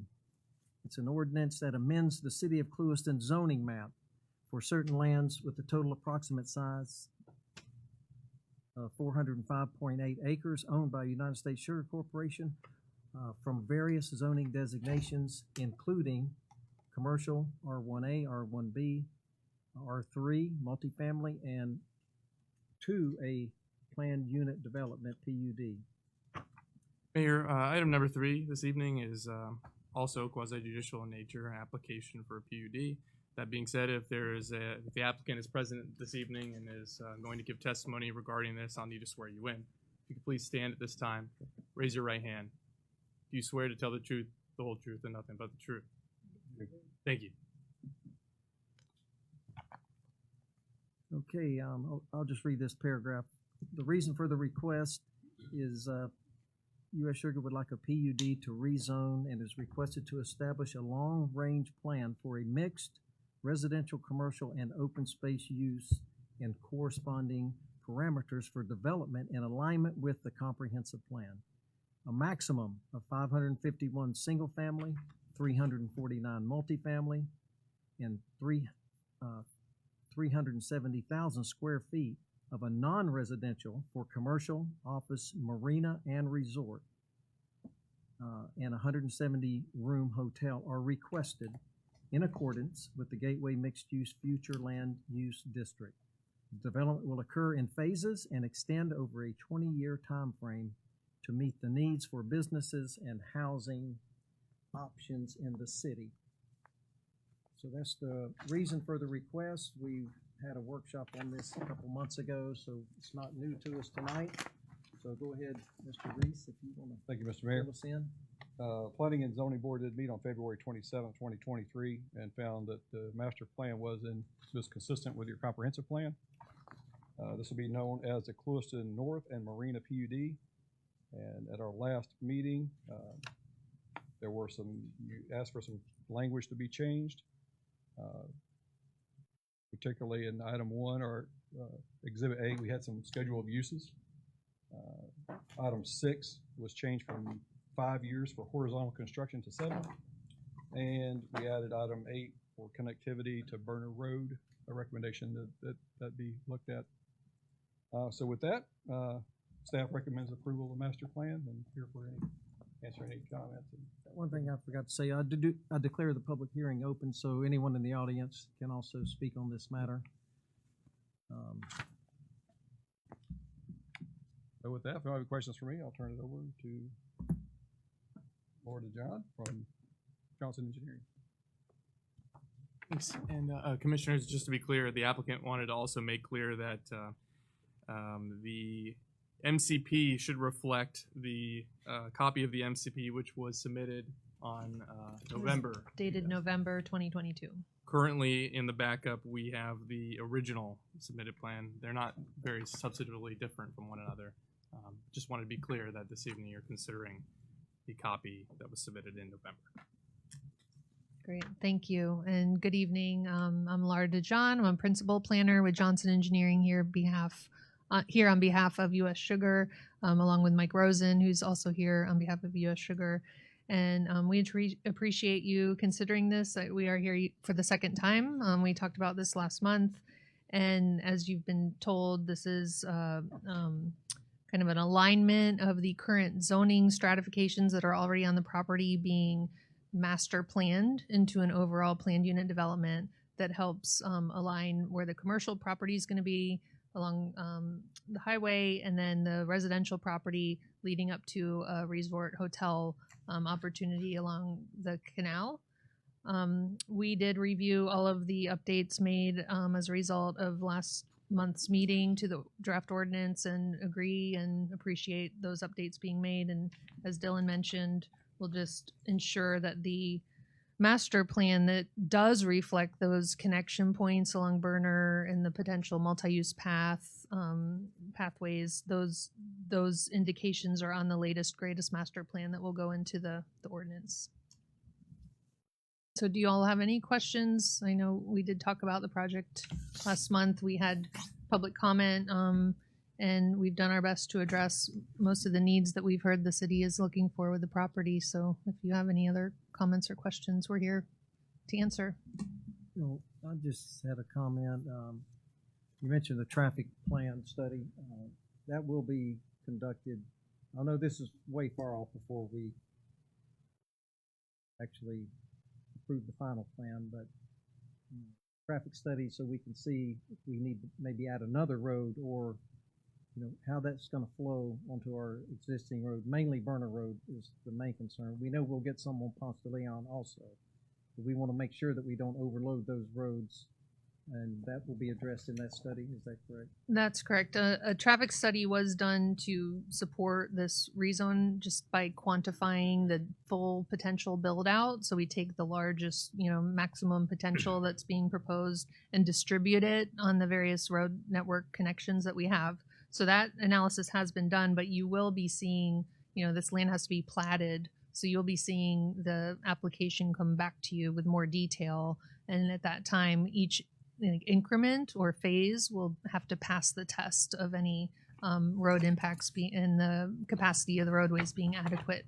And then that's also when you do get into the operational aspects of, if a turn lane needs to be added, if a, signal needs to be added, you will have that level of analysis done when there's a project ready to develop. Now the South Side U.S. Sugar Project, the opening that's coming from the north side onto US 27, will that align with that entry? Yes, we did align it with that median opening and entry to the south. Is it the intent of the developer to put utilities in ground or both? Are you talking about electric? It'd be required underground. Yeah. Underground. The electric would be underground. We want everything else underground, cable. Yeah. Okay, just want to make sure. I think when I hear utilities, I think water and sewer, and that's underground. But other utilities will be underground as well. We hope they all stay underground too. A little different. Yeah. All right, I have a quick question and just a comment. I know that at the last meeting we did a lot of talking about the different aspects of the plan, and we know it's a 20-year plan. And I mentioned the concern with the emergency services, and the impact in that community. I know that there's in a surrounding residential community, and I know that all that has to come back to us as we go through the process. But I just wanted to mention that it continues to be, to have let's say a fire station. I know we're not going to have that, but if there was a fire station there, that impact on the residential neighborhood in the area. So I know as we look at it, that's going to be, something that I hope everybody will take into consideration, how to minimize that impact into the existing neighborhood. Understood. Yeah. And the area you're referring to, we labeled as essential services. It does abut just. It could be different uses for it. That's correct. Right. And it's just west of the Walmart property. So, we are positioning it to be more close to where the commercial activity already is. And it's pretty heavily buffered. I actually walked it recently with wooded growth, and more could be done to further buffer it. But there's a canal, there's a wooded buffer. Be a water entry. Yeah. There's quite a bit of separation from any residential area from where any potential development could occur of a new building or anything of that nature.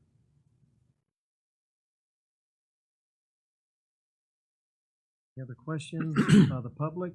Comments? Any questions by the commission? Okay, I declare the public hearing closed and we'll entertain a motion. So move to approve ordinance number 2023-02. Second. Okay, motion by Gardner, second by Thompson. All in favor? Aye. Any opposed? Motion carries.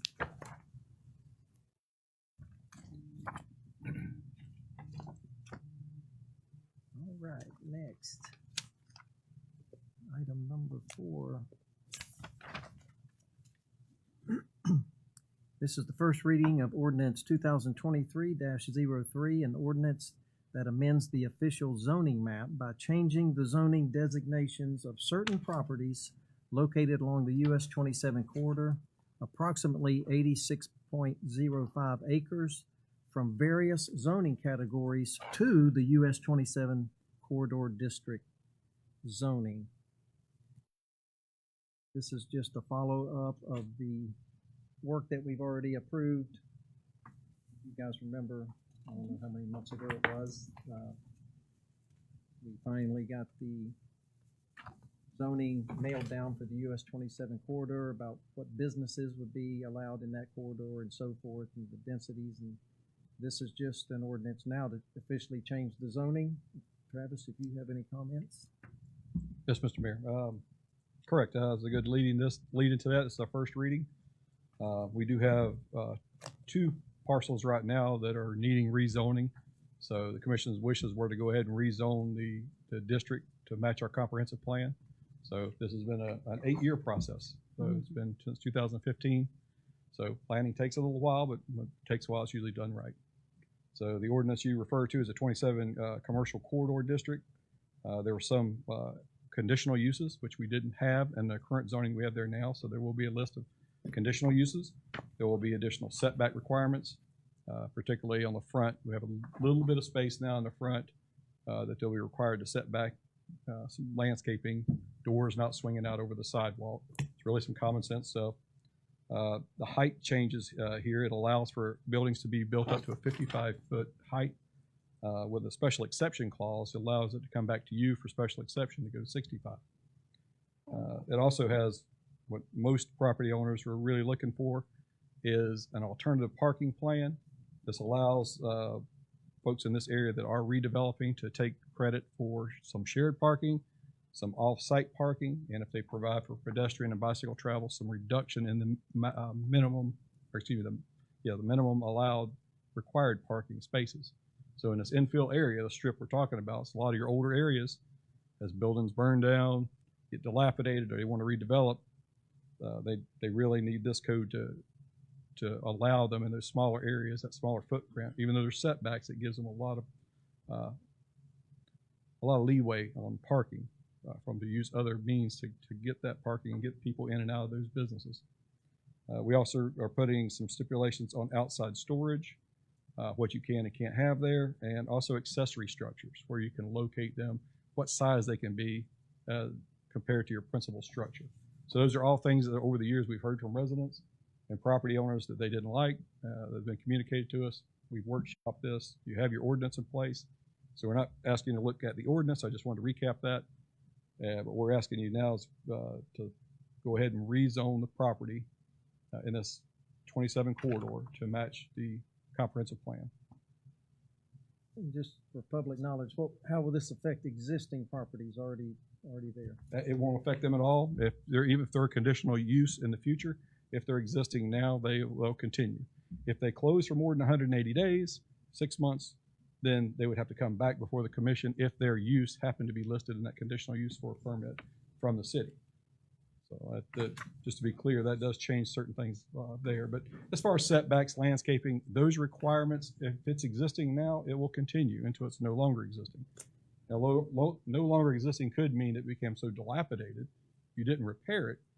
I don't want to mislead you that could happen. But for the most part, the input I've gotten back on this is property owners are looking forward to it. It really separates your 27 corridor zoning from your other commercial zoning. So basically as we talked before, it's a second commercial zoning. Like you have 2 industrial zoning districts, this gives you 2 commercial zoning districts. How about an existing business that wants to build out? Will the setback stay the same? On the existing building, it would, but the new addition would have to meet. So if you wanted to expand, say if you're built to 0 lot line now frontage, and you wanted to expand your business, say another 10 feet, you would have to meet that front setback, or you'd have to come back for a variance. Just new construction has to meet this code. New uses has to meet the code. And we have clear definitions in our code when that happens.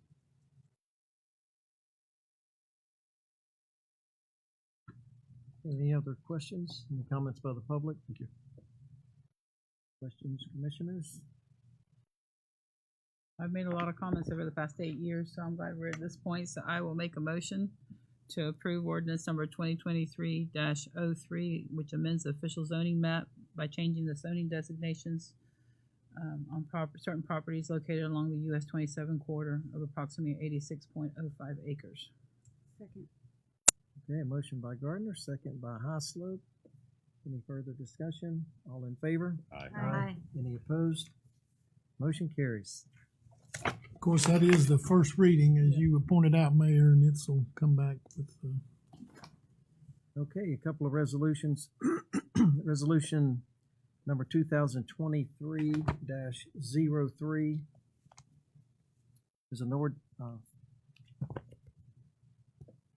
is a resolution to approve a special exception request from Lakeside Detox, which we think that the new owner's name may be on the appraiser, maybe not, to allow construction for 12 450 square foot maximum apartments at 601 West Alvarez.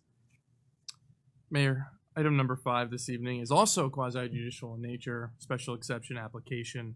If there's an applicant here this evening or anyone who plans to testify regarding this item in front of the commission, I need to swear you in. If you could please stand at this time.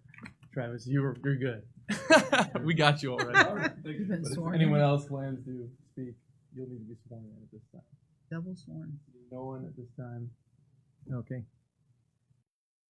Okay, so we've had this before us. The property that used to be the old mental health clinic has been sold and sold again, and now wants to be apartments. So this resolution is going to help them move that along. That's correct, Mr. Mayor. You've changed your code to allow for the smaller apartment size. The minimum apartment size was 750, unless you had a special exception. That special exception enumerated some things that had to be done in order to reach that. We've reviewed the application, and the plans indicate compliance. That section is 110-315 B, and the plans that are submitted do meet that, and staff recommends approval. Travis, if this resolution is approved tonight, do you have any idea of the time frame involved in moving forward with this project? I guess it'd be pretty quick. They've already did the demo on the inside. I know they did some fire calculations on the flow for their sprinkler system. So I believe they indicate to me they're ready to move forward. But we couldn't do that until you've changed the code to allow for this type, for these existing buildings or even new buildings to be built with the special exceptions in place. If they meet them, they're able to meet them. So I think they're ready and willing to move forward. And with this, you got the safeguards in place to allow for this type of development. I think it'll be a good development. All right, any further discussion?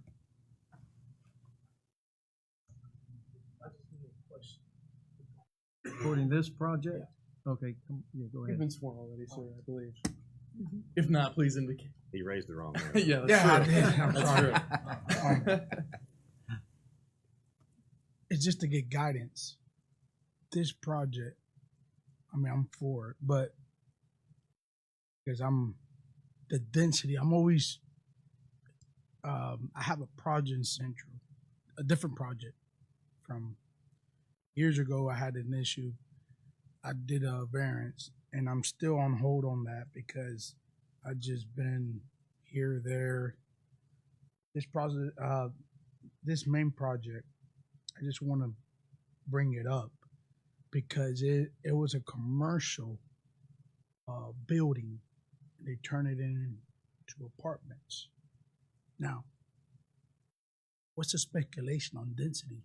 They're adding 9 units, breaking it down in small units there. Because commercial fit more square footage.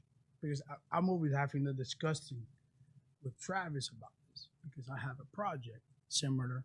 I'm off like 500 square foot. I was led to do like a variance and then turn into and then it's still lost. Like, so I just want to get educated where what's the difference reducing the square footage on per unit, right, and adding the maximize because it's something similar of what I'm doing or want to do because now construction is harder, it gets harder, and everybody wants to fit within reason, within your setbacks, because at that time I had my setbacks. I mean, I can fit the building, have my setbacks, but the city has an ordinance. If you pass 3 doors, which is a triplex, now you require 2,500 square foot per door, per density. Right? My issue there, I was short like 500 square feet. I had 11,500 density, and I needed 12,000. If I can remember right, I think it was like within the 500 square feet. The question I'm trying to get at is what's the difference from this project I think there are 9 units, right? It was 12, and it's this is the square footage of the units that the board made an exception with a prior action. What you're talking about is density of the lot size, it sounds like. Okay. Yeah, it makes no difference in the size of the unit. The unit can be huge, unit can be But small. if you pass per every unit, Every door, Every door.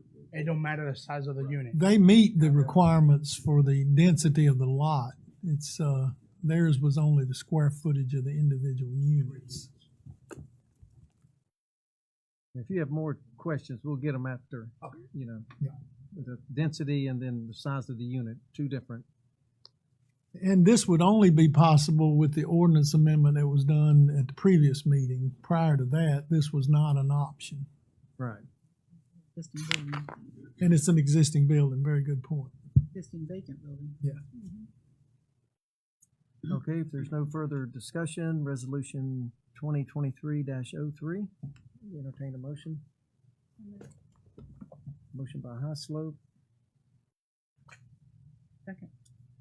second by Gardner. Any discussion? All in favor? Aye. Any opposed? Okay, we got one nay, it sounds like. Okay, item number 6 is resolution 2023-031. Resolution approves Johnson Engineering, Inc. continuing agreement for professional services, work order number 2020-19 for the preparation of a comprehensive utility master plan for the city's water, wastewater, and potential reclaimed water. Okay.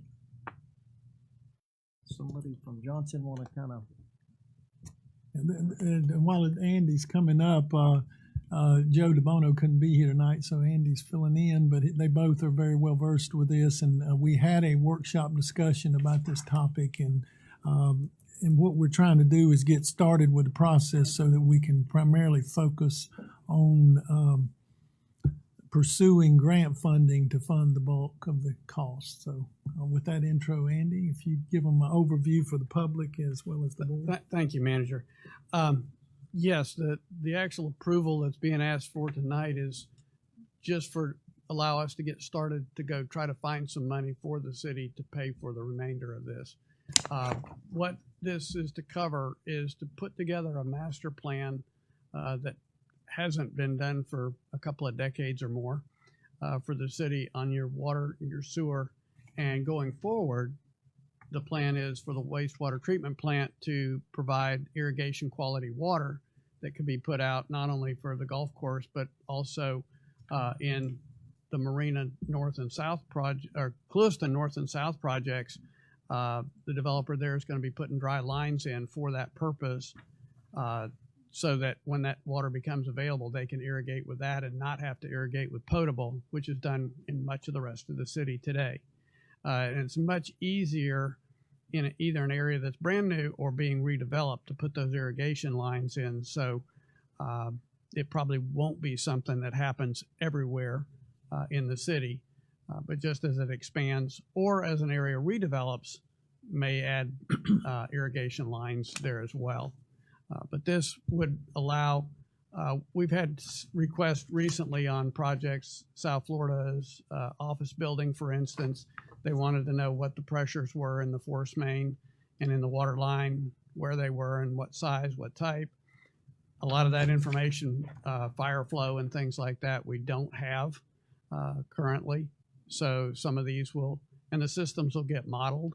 One of the goals will be to reduce the number of lift stations that the city has in their sewer system, and also reduce the number that pump into another lift station. When lift station A pumps to lift station B, then lift station B has to have a generator backup. If they pump each individually into the force main system, they don't have to have a generator full-time at that location. If power goes out, obviously you may want to put a portable there for a period of time, but you're not required by law or rule to have one there permanently. We have some of those now, but we don't necessarily want to continue that practice.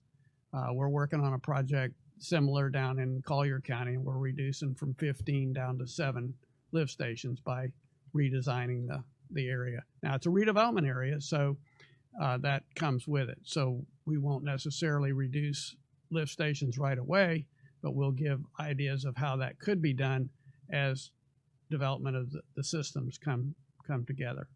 So those are some of the benefits you'll have, as well as new chunks of land get added in for development. You'll have an idea of what size water line, sewer line, forest mains need to be provided by the developer, so we get the right size when we get started. So this is going to put if we approve this, then now you've already started some of this. Is that correct? Not on this particular one, Mayor. We haven't started, but what we would do is this approval will just get us started on, I think it's 2.1A, if I remember right, and that is working on trying to find grant funding, which there is some grant funding out there for doing utility master plans, so that this money can come from other than ad valorem tax money to pay for it. Oh yeah, and we're definitely for that. Yeah, I see the breakdown, and I'm just, could the city not apply for some of the funding? I mean, do we need you because of your expertise in that, or we're just we save some money in that line item? Well, the city will be the lead on it, but they will assist us, and we'll be able to pay them with your approval tonight for the assistance they provide. We're not going to ask them to just carte blanche do it all. We will trying to save some money. That's I agree with that. The funding source service is $65,000. Is that to go find those funds? Actually, the first part of it's only, I think, 10 or 11,000. That project management is 18, and funding source services 65.8. I think total it's that, Mr. Thompson, but not to get started. Yeah, I would envision that the assistance to help get the grants will be to help us prepare whatever documentation they need and estimates for costs, things of that nature. Because we have the ability to apply for. Well, we do, but we will need some of their technical expertise to fine-tune our application. That's a lot of expertise. Well, I think the 11,000 is really what we'd be looking at in the initial phase. So Randy, how does that work? I mean, we see a huge financial impact. We know that right now the beginning is 11,000, but how does this work as far as what the? Well, we'll do like we're doing on the wastewater treatment plant, the engineering and all of that on that. Obviously, we only phase it in as we get approval for funding to build or do whatever. In this particular case, we'll use whatever assistance we need, which I would envision wouldn't be extensive, to get applications ready and go to these various agencies that might be potential funding sources, send in their applications like we did on the DOT thing. They assisted us with the SCOP grant applications. We did them, but they put the data into the forms, that the engineering aspects of it. This is a little different because it's a multi-phased, depending on how the funding comes. But I'd like to say it's a work order system whereby we only authorize through the manager X amount of hours of work, and that's the way this will be handled. Correct. We won't go into actual mapping and design of the water systems or doing the preparation of the actual master plan until we solve the funding element. And you'll also see budgeted amounts every time we hit a threshold. You know, hopefully we'll get a grant that'll cover 95% of the cost. We'll come back to you with a grant agreement, and that will be resolve the funding, and then we just carry forward. But we're approving $579,000. You're authorizing by resolution up to that as their estimated total cost, but you're not making an appropriation for that. So there is no funding at this point other than what we have built into the budget. We would come back with a budget amendment as any money's actually authorized to be spent. beyond the minimal amount to help us with the grant application. Commissioner, we do understand that we don't have that money to spend at this point in time. We just don't want you to turn a bill in and you can't get paid. And my boss is really happy about that, Mayor. Nor do we want any surprises on the bills that are forthcoming. So what do we have budgeted to start this project? Right now, I have to consult with Danny, and but I don't know that we have any money at this point budgeted for. That's something we've got to tackle, but we wanted to get this authorization before we even do anything. Because you discussed it in the workshop, no action was taken. And so this will be the first official endorsement of this effort to do a master plan by the commission. We'll address the budget need through any existing funds that Danny might have in his departments that might take care of pieces of it, but it's very minimal, I would say. I thought we couldn't approve something without a funding source. Well, you're not appropriating the money. That would be the funding. We can't spend anything without an appropriation. You can authorize a project that we will subsequently come back with a budget amendment to appropriate, if that makes sense. It's a concept and a plan that we need to, I think, go on record, the commission going on record as approving. If you want to put a cap or say something before it comes back to the board, if you want to do something like that, you can certainly add that to it. But we obviously don't have $500,000 to do this unless we were to tap into our funds that we still have available through some of the federal appropriations, but I don't recommend that because I believe we'll be able to secure grant funding for this very important endeavor.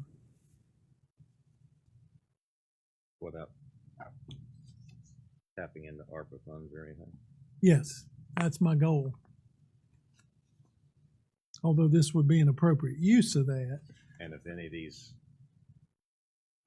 funding would come out of any departments that would come before us first? Well, unless it's already available, like I say, in the water and sewer fund that you've already approved for this year for engineering assistance or something like that. But those would be fairly nominal amounts.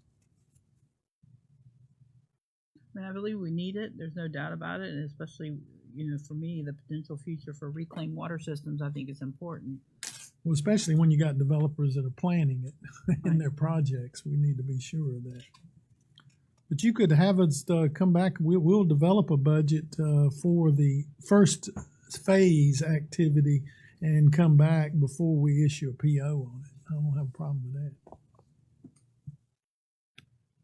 Yeah, maybe we should just authorize a smaller amount. What would you think would be a reasonable amount to get us started, Andy? know. Up to 20,000 or something like Yeah, that? but- Well, the management are usually, I think we allow for now, Sherry, 25,000, up to yeah. 25. So if it's under that threshold, then that would be the limit of what I could do without it formally being on an I think agenda. that's a good idea. Okay. That It's not gonna happen by the next meeting, No. too. So we have plenty of time. Most likely not, Mayor. I would be really tickled if it did, but I would agree with you. Yeah, so, but anything in excess of 25,000 would require the board's action to. I'll make a motion to approve resolution number 2023-031. With the cap.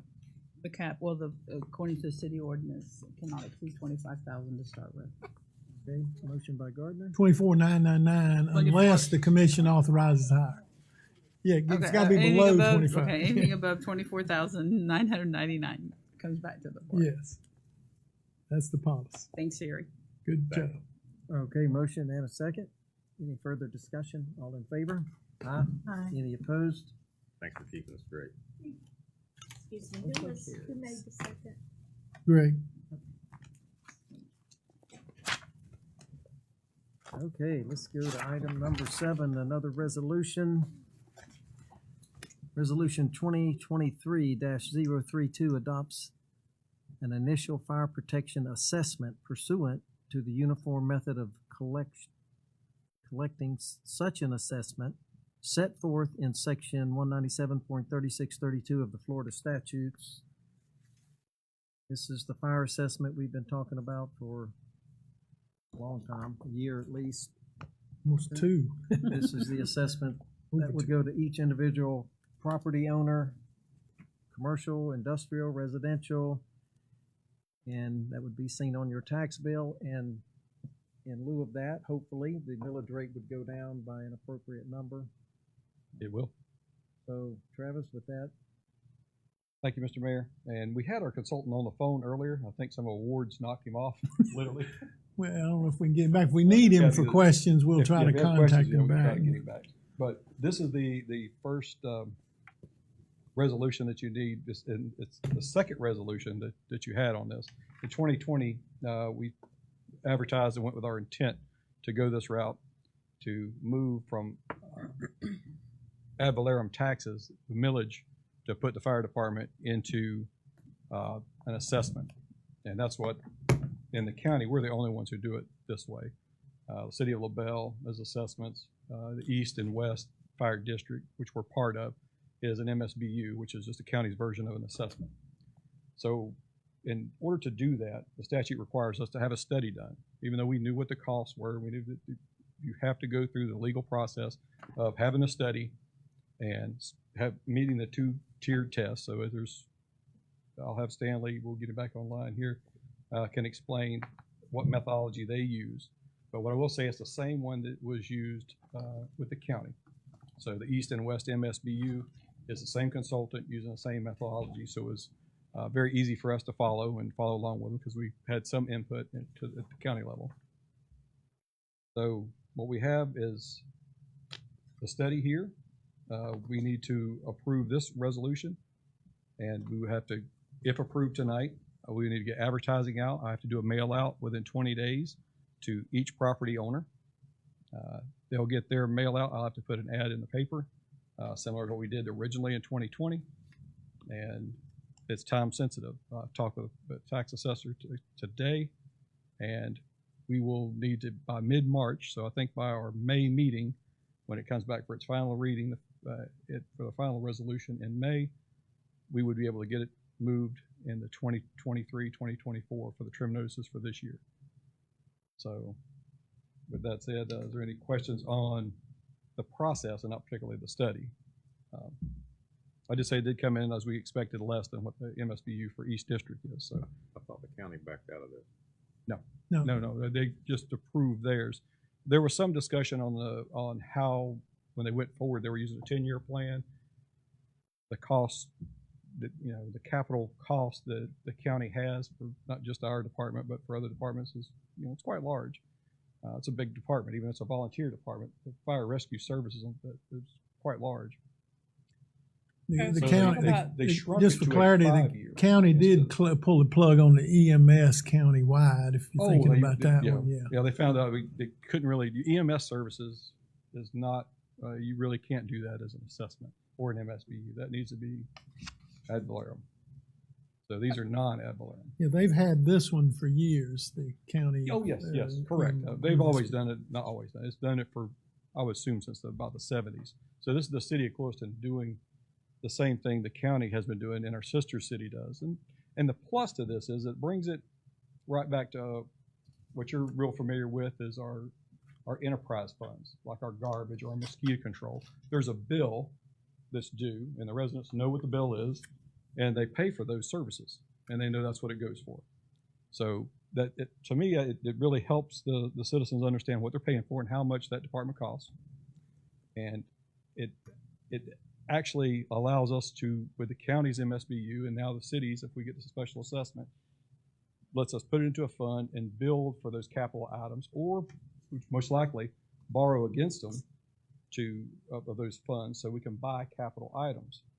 In the past, the city of Clewiston has borrowed from itself to fund not only the city's portion, but the county's portion of large purchases like fire trucks. They are not cheap.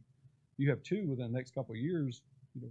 We've got a 2004 and 2006. They're slated for replacement, 20-year items. They're getting close. Now I'm finding out they're 3 years out, so it's a whole nother discussion me and the manager's having on equipment. But we're probably years behind putting this in place.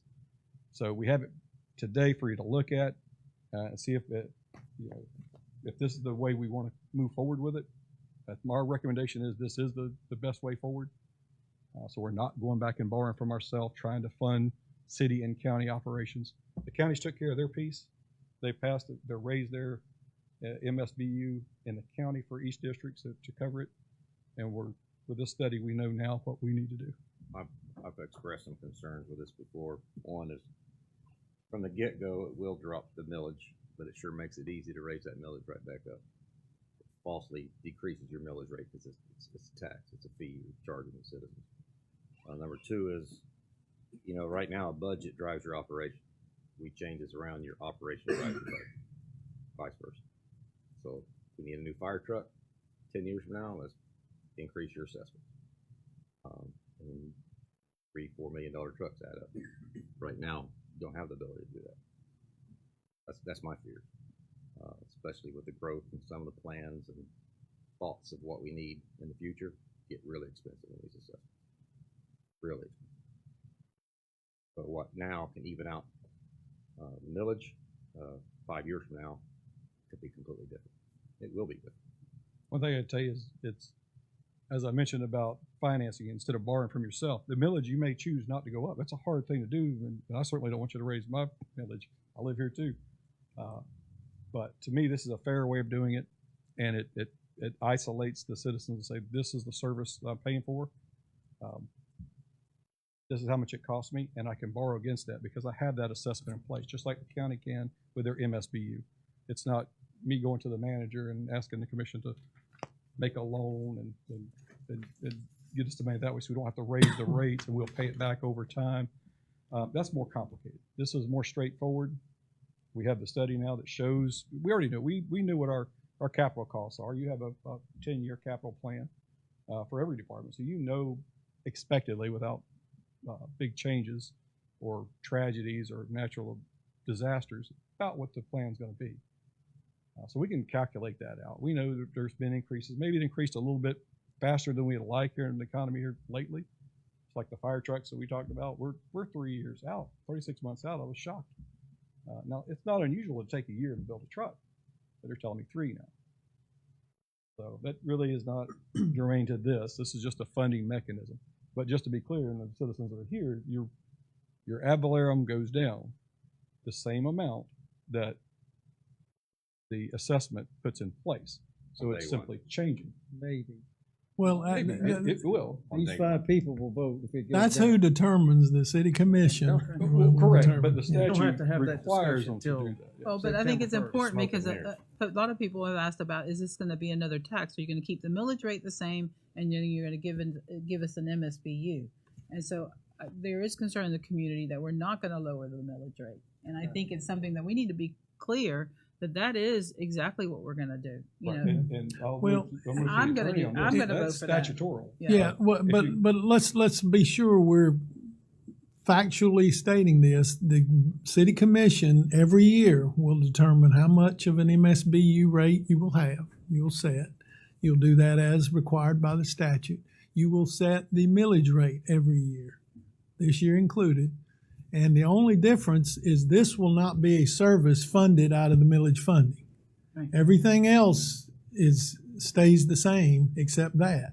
Now, the commission facing other challenges such as the $15 minimum wage requirements that's coming closer and closer, and we're chipping away $1 a year.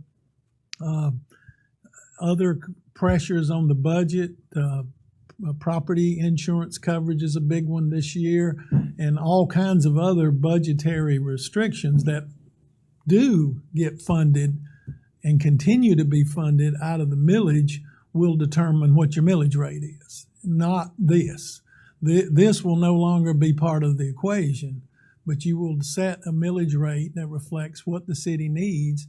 You may need an increase in something else. This might give you a venue where you don't have to increase it. It balances out.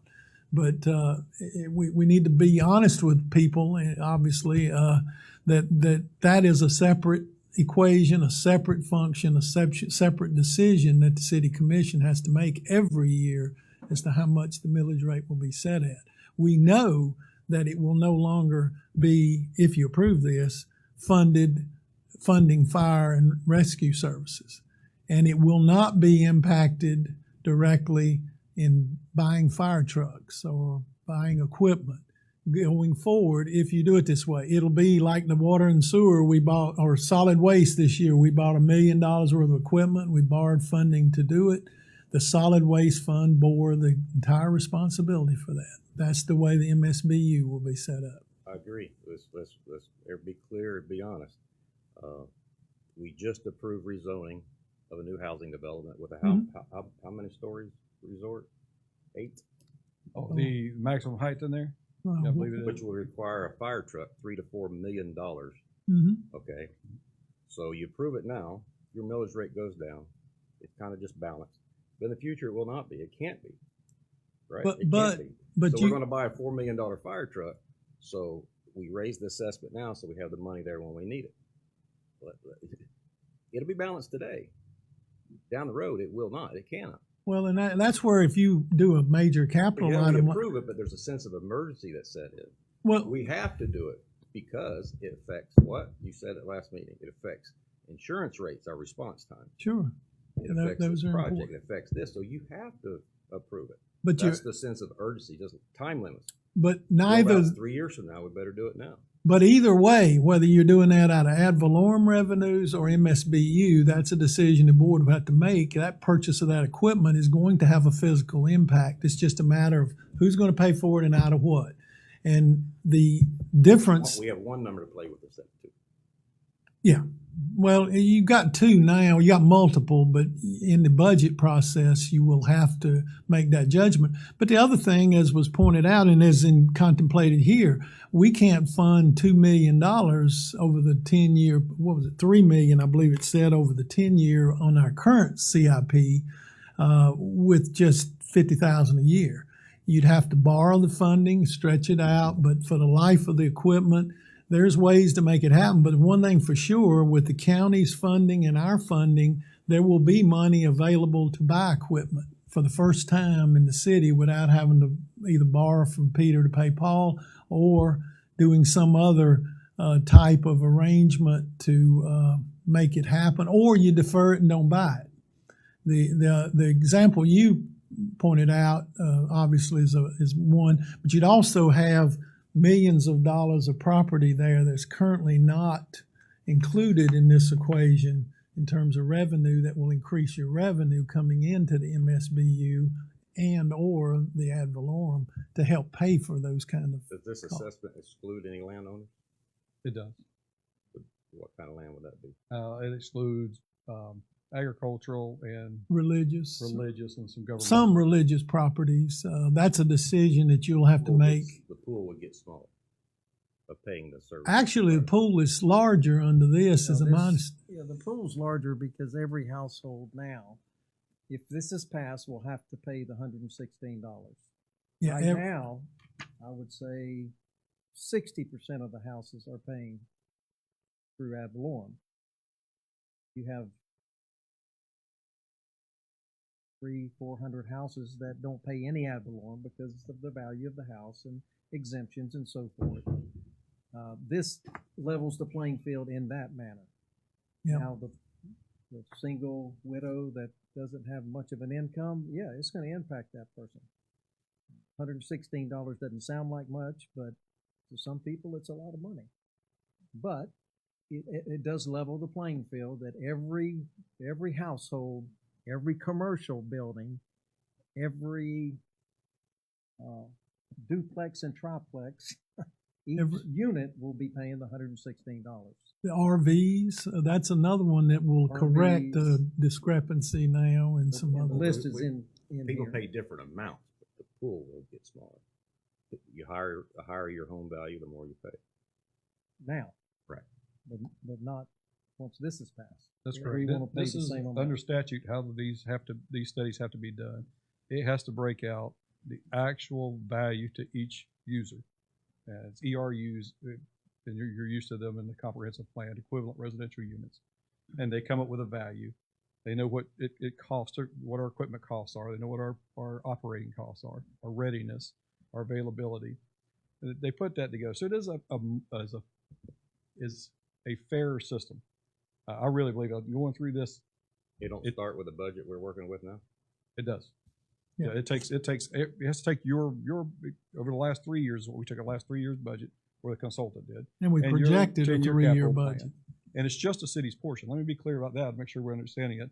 The total operating portion of the budget for East District, 66% of that is the county. We're talking about funding that 33 or 34% piece of the fire department, because it's a city-county department, is putting your portion of that into an assessment, which Including capital. include everything into that, so you have it just like you have on your mosquito, your garbage, your water, your sewer, you buy, or your electric fund. You have that separate fund. You know what it costs. You take those and put it in there. It's a much more transparent and open. This is what it costs. You don't have to break down a city budget to look for a line item and say, what does it cost me for fire service? It's spelled out. Here it is. So just to be clear, that this is the city-only portion. It doesn't affect the county. If you live just outside the corporate limits, you're already paying that. That's a study that was done by the same consultant. They did have to go up because costs are going up. So they did their studies the same way at the West Districts, the same way inside the city of LaBelle. So as the fire chief looking at it, this is the most efficient way to do it.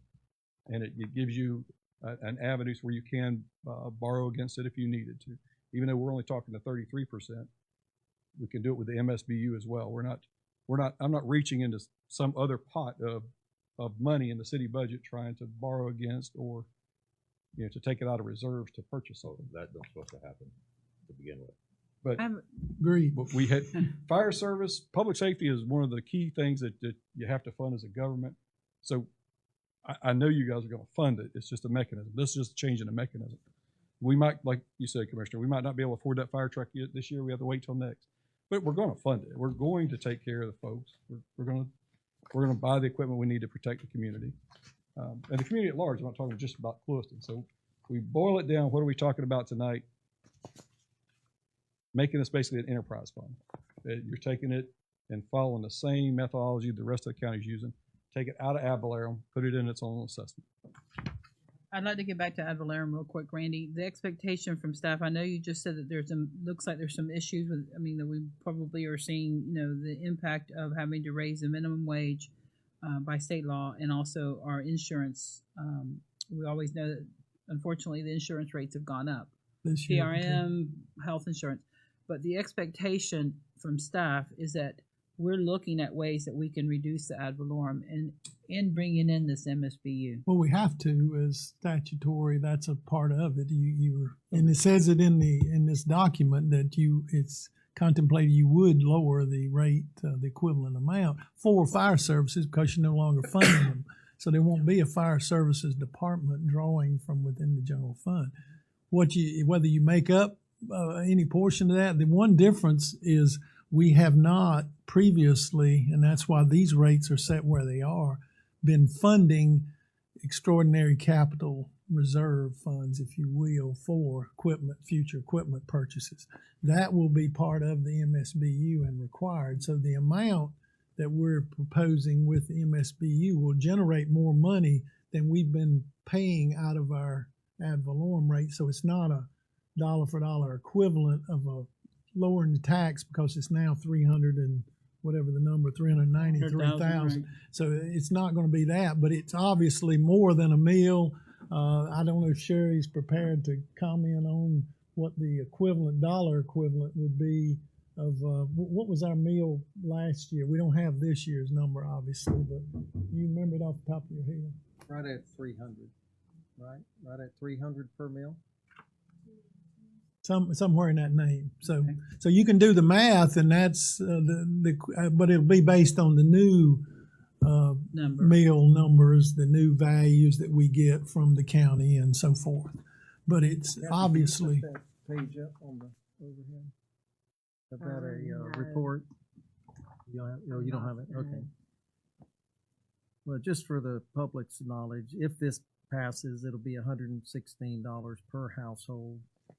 And that includes single family, mobile home, multifamily, condo. And then RV and coach goes up about another $10, about $125 per year on the fire assessment. Retail, office, hotel, industrial are all that same number, about 125, and so forth and so on. The exemptions that Travis was talking about total $44,000 under this study. Could be a little more, a little less, the actual, but under this study, so the $44,898 has to be paid by the city back into the fund. Correct. That's required by statute. And that's required by statute. You can't charge your government buildings by statute. No way to foreclose on them, unfortunately. Yeah. So just keep that in mind, and that comes out to 0.14 mils, 44,000. So even though the total assessment is going to be right at 400,000, 393,000, that's about 1.33 mils. Under, and again, it's not exact because I don't have the exact numbers. That's if you were to. That will have to balance out, and finance will be involved with that. And that's if you were to budget that. 0.14 mils. Yeah. It's going to take you down to about 1.2 mils. So if we pass this assessment, roughly we can lower the millage 1.2. That's not an exact number. Don't anyone think it is. It could be It's 1 an mil. estimation. It could be, so at the beginning of our budget cycle coming up, when we start here in a couple of months, we can lower it 1 mil. But as salaries go up, as other expenses, as just general paper and staples go up, we're going to have to dig into that 1 mil we just saved. I mean, that's life. And when that rate is back where we have it now, the same as it's been 20 years. But prices are going to Now go we have up. Your millage is going to go up every single year, unless we have a crash. Now, at a crash, but then we're going to be in worse trouble. Yeah, we don't want that. So I want to make that plain. Yes, we will drop that 1 mil to begin with, but it is going to go back up. Hopefully not the first year, but the second year, the third year, because prices go up. Well, and the other thing is that salaries go And up. that would go up regardless whether you did this or not. So you think about that. And I it's mean, also a you're going to function. have to fund It's it. also a function of revenue changes. We may, growth, all of those things go factored in. So it's a very convoluted and complicated process, as you all know, that the finance and whatever will go through. But the reality is, this is not going to give a windfall of new revenue. The only thing that's really changing in this is the source of the money is exactly the same. It's the equity and fairness of how you assess it and the method by which it's collected. Instead of a monthly utility bill, you'll get an assessment bill. The equity and fairness you speak about depends on your perspective. Well, sure it does. Right now, it's proportional to your value of your property. For those that the way pay. This country has run for a long time. So if But you have that's a $500,000 house, you're paying a little more. If you have a home that's $50,000, you're paying less. Okay, so the biggest economic impact is going to be on the lower income folks. Well, in the city. it could be. I guess we could. It's factual. That's how it Well, works. no, a goodly number of those aren't paying anything and haven't ever. Or so. Yeah, and Even more of a bigger impact on that. well, again, If you have a $500,000 home, you can afford. but the average home used in this for the ERU, the equivalent residential unit, is 1,600 square feet. That's our average home size based on the tax records. That's not small 2-bedroom houses. That's not RVs. That's not motor homes. That's not mobile homes. Those aren't paying anything, yet they're getting a disproportionate share of the benefit. And one thing we didn't talk about that some of you are very aware of is the readiness and demand way this is done. It's a 2-part calculation. Having the service available is equitable across everybody. vacant properties, whatever, everybody has the ability to receive the service based on that. The demand is a factor of what we actually have used for years in the number of calls, who it went to, how much involvement it was. Those are the things that drive the demand factor, and you can see how those are broken down. And so it is done with that mindset. The rest of the property tax does take into consideration what you described correctly, Vice Mayor. And I think the balance is if that property owner with the higher valued property is paying a disproportionately higher share of the cost of all the other services, why should this one not be treated differently, since it can be legally under the law? As a reason it's statutorily authorized, is you can try to level the playing field slightly rather than them carrying an even bigger burden for the value of their home or whatever. And so I think there's equity in it if you look at it from the big picture perspective more so than it is now. Just like you don't require everybody to pay a disproportionate share of other utility services and things of that nature. As Travis pointed out, there's a lot of parity to how you should consider this MSBU for this particular service, since it is an essential service and is required for the health, safety, and welfare of the community. And, I don't have huge argument either way of whichever way you go, but since it's an option that's available in Florida and predominantly is utilized for that very reason, there's a reason everybody has been using it, because it allows you to more fairly and equitably account for the capital needs than what we've done in the past, which was either defer and not fund capital replacements. And that's something this board has said very strongly you want to get away from, is deferring those things and buy them when we need them and plan for it and try to put aside funds.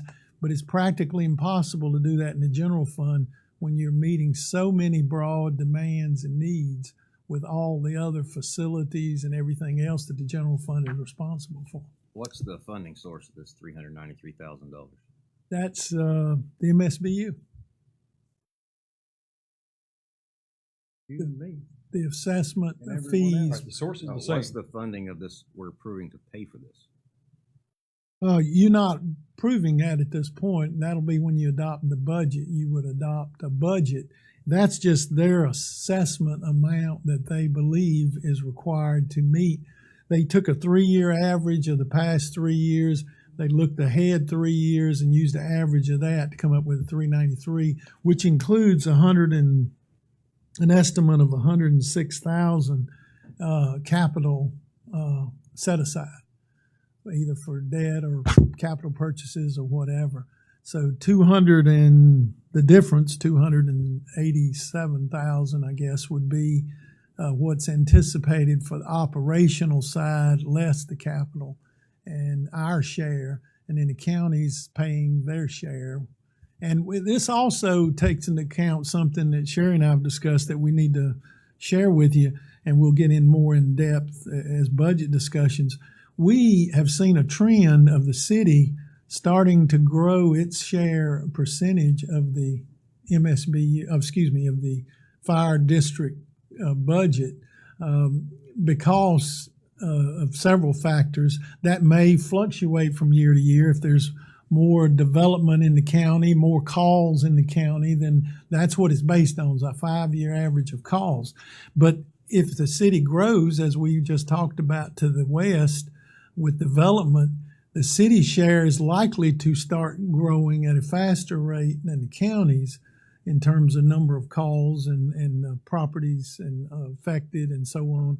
And if that's the case, then the city share is going to go up. So this accounts for the likelihood of additional development. So there's a factor based in that to try to soften the blow of that growth factor that we see a shift coming at some point. But annually, the board will determine what the actual MSBU will be. This is what it's proposed to be for the first year. As the mayor said, that's all it does.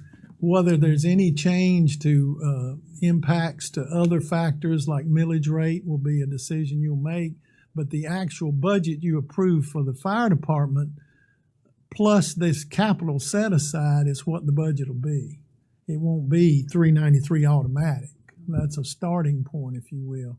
But it'll be whatever the actual budget need for 23, 24 is starting October 1. I hope I hadn't confused anybody with that. Nope, no, that was pretty clear. Just that the budget's going to be the same, barring something we can't see that we haven't communicated to you already. We have the 10-year plan. We anticipate what our costs will be. This is not changing any of that. That's just saying that here is the funding mechanism that, in our opinion, you should be using for that. I've heard Commissioner Gardner, I've heard you say before, people come at this podium. I heard some of it tonight where it's, well, our taxes are this millage rate. Well, that's because other places kind of do it a little differently. We don't take it all out of the same pot. It's smoke and mirrors. It falsely deflates your. But no, but not when people are looking online and they compare my city to another city, they don't take into account sometimes that those services. If you look closely at the trim notices, it's not that different. That you're not adding in those fees come off that ad valorem. So if they have a millage or 0.2 lower than us, but you didn't take into consideration, we don't take the option of using the assessment. That could be the reason why. I'm ready to make a motion, but I know that there's somebody standing here to. And any more questions for me? I know someone's waiting there. Okay. Maybe you can answer. But this is taxed in every single property. Every single unit. Assessment. It excludes the property owner. It excludes government buildings, some institutional buildings. If it's vacant. Vacant. There is a charge. Is it a for different vacant, rate? yes. If it's vacant residential, it's 116 like everyone else. But What if about it's commercial? Vacant commercial is lower, yes. Vacant commercial will be about $85. What about the hotel?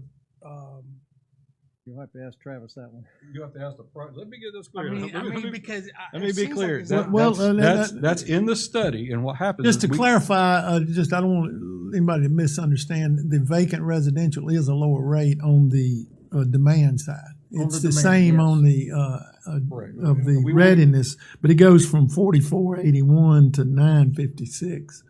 So it does take into account residential. Yes. Yeah, You vacant could- residential is lower, I'm sorry. About But I'd caution you, I'll get into discussion on how much the hotel, we have the formula. The formula is done through a study approved by how the state statute wants it done. It's done here. And those fees for commercial, industrial, multifamily, hotels, things like that, those are more complicated. We give that information to your county property appraiser. Your county property appraiser applies that and then sends it to your tax assessor. So they can't answer exactly that. You could look at And who sets the rate? 116, 100. Who does that? that rate is set through a study. That study, You, the commissioner. The commission always votes sets everything. But that study tells you what you're spending today, and to make it fair, what each different group will pay, and it's all based on residential units. There's no difference. And I think let me say this: if you have a 1,600 square foot home, and that's what it's based on, it makes no difference to the fire department that you put marble countertops in it and you have 12 big screen TVs. It makes no difference or you choose to build it out of T111 and drywall and cheap countertops. It costs the fire department the same to go and assist you. So that's why it bases on equivalent residential units based on a square footage. So now it's different when you get into commercial. Commercial's different. The demand is different. We keep in Clewiston, we're a little bit different. We have 3 Class A pumpers. We have to do that because we have a large, the county has a very large industrial complex just outside our city limits that requires a large fire flow. Now we have to keep that amount of water capability, flow that amount of water to keep their insurance at a reasonable rate. So do they pay a little bit more for demand or for the readiness? Yes, they pay a little bit more because those pumpers are there for their use. We have to have them. If you're going to have industry, you have to have those things. So I don't want to get into the weeds and make it more complicated, but a lot goes into these studies. A lot goes into making it fair and it has been challenged. If you read the study, you'll see all of the case laws on this because it has been litigated, and they found out this is the fairest way to do it. So what we're bringing you tonight, and the staff's Well, to be fair, the opinion, litigation wasn't about fairness. they litigated it right too. It wasn't about fairness. Yeah. Was the argument This came out. Yeah, everybody can make an Don't argument. mix that up. But I think this is the fairest way to go. I'm a citizen here too. It makes no difference financially to the fire department. Let me be clear on that. Doesn't make a difference. The budget is the budget. What it does is makes it cheaper for the ones that have and more expensive for the ones that have not. That's the simplest way. It's not about cheaper. Like I talked about the 16 square foot house. It doesn't matter to the fire department. We're government employees. You're going to get yours. We're going to go take care of it. You're going to get yours. And they should be. But when you need fire service, it doesn't matter where you live or True. what home you're in. When you need the fire to respond, they're going to respond the same, and it should be fair and equitable that everybody's paying the same. Next question. That's why the readiness is the same. County, do they pay any share on that? They say you got to go out to Harlem, you got to go to Hooker's Point. They're paying over 60% of the cost of the operations in total. 66% And they're collecting it a very similar method. Covers The coverage What was the of the percentage county is amount? much I know I more said than it the wrong. city. Also, they pay 64 this They year. pay more. Yeah, and that's a good point. Everyone in the unincorporated area uses this method. They're paying So their only- share. They're through paying this their method. share regardless whether it is a RV lot or it is a mansion. They pay this through the same formula. So we're the only ones who take it out of ad valorem. So in the county, other places can do it, but that for you, that's what we're bringing to you. Here's the study. Here's what we're asking. I think you got another speaker there. I think that's for you from Hillary. I think she left it there. What does she have to do? Just a point of information. I understand about concern about you're afraid taxes are going to go up because of this. Taxes are probably going to go up anyhow. You want $116 from me. It doesn't make any difference if it comes out of the left pocket or the right pocket. And I don't have a problem with that. I don't don't agree with Mr. Thompson. I don't like anybody getting a free ride. I think everybody should pay for some government services in some way.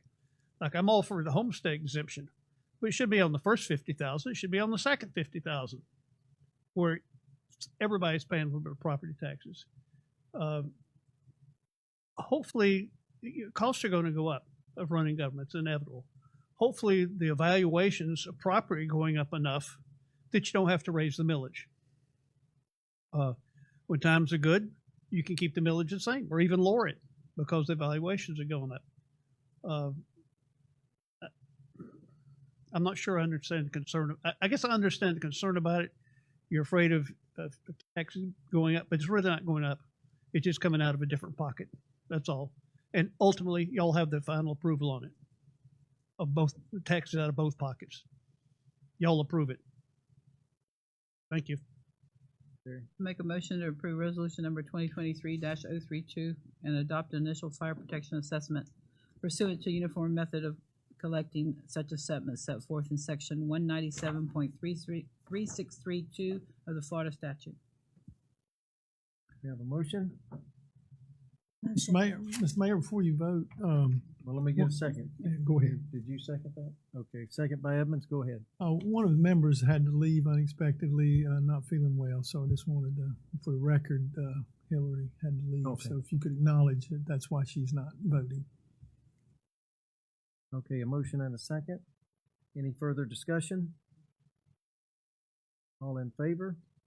Aye. Any opposed? No. Okay. Okay, we have one more item. This one should be fairly quick. I know if you gotta go, I know some of you are hungry. We have to pick the waterfront master plan, either conception plan 1 or 2. Appreciate our consultant being here. If you have any questions, he's here. I appreciate his patience waiting on us, but he's been a long time waiting to get this to this point. So, Good thing you don't have a long drive. So waterfront master plan concept number 1, if you remember, is the smaller boat basin. And the number 2 is the larger boat basin with docks. Everything else is just shifted around and both cases, the parking is still almost the same. But they need to know which concept to move forward with. And I'm guessing, once we decide this, there'll be other public hearings coming up. Sure. The next couple steps on this, and for the record, Jared Beck with Stantec and working with the Southwest Florida Regional Planning Council, as a part of the process outlined within the grant agreement that the RPC has with the state. Once you have made a selection on which one of your preferred concepts, our task will be to develop an implementation strategy. Also identify some of the funding sources, which we will bring back most likely in May at some point for a draft review of what that looks like.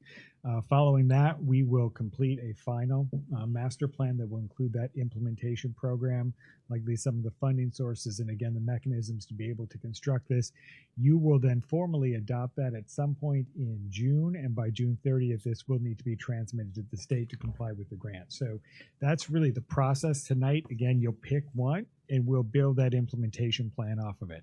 I would make a note, as you've noticed, as we've gone through the presentation, many of the elements that were identified throughout this process are related to what I'll call sort of the park space and the overall improvements, the water access and whatnot. So they're very similar between concept one and concept two. The implementation plan is not going to be tremendously different. That will be more as it relates just to the overall marina component itself. Now, the next meeting, when you bring back the next plan, does that have to be, can it be a workshop or does it need to be a? The May 15th will be a public hearing. We have required to hold a public meeting, so that will be at our regular meeting and whatever he has to present at that meeting, but you don't have to act that night. That's the earliest you could act is after that, but sometime between then and June, we wouldn't, if we have to have another workshop or a subsequent vote, that'll be your determination. But we're already advertising the May 15th meeting as the public input meeting on the concept that you hopefully render tonight. Okay, discussion by the commission of what concept you like. If you want to kind of flip the next one there, Kathy. Okay, that's the one with the bigger docks, and I'll call it a safe harbor for the lack of a better word. It's got the larger boating dock area. Okay, now go back. This could be certified as a safe harbor, correct? Yeah, both of these will. I think it has to be. Both of these will count towards the safe harbor. The difference is that the larger one adds, and I should have the numbers offhand, but I think it's about 30 additional boat slips, and then creates more of that waterfront experience if you were out in the pavilions and whatnot in the looks like it's 22 different. One of the first one has 36 boat docks, the other one 58 vessels. Okay. So 22 difference. Sorry, Randy, say that again. The concept one has 36 vessels accommodation, and two has 58. So that's as pointed out, that's the largest difference between the two. There's some other minor differences. What about the parking? What's the difference between one and two as far as? You want to comment on that, Terry? We'll do that calculation and have that if we haven't yet. That was one of my notes, because I'd had a request that we project the parking available. Obviously, we're adding, since the first discussion, number 19 on the larger version, feature of additional parking on the other side of the canal along the dike. But that's on both features, so that's not different. But we'll need to do an updated calculation, and we also have accommodations for overflow parking, grassed overflow parking in some areas. So hopefully we can give you a grand total, and break it down. We should be able to provide that at the May meeting. And we had done a quick count on that, and I apologize, I can't remember what those are. We're expanding beyond the existing overflow parking that you have today, and both of these plans accommodate for, as the mayor or as the city manager said, the stabilized sod expansion areas for additional parking, and then you'll always have the opportunity to expand further west if we needed to. Yeah, the goal was to have no less, have more preferably, but no less than we currently.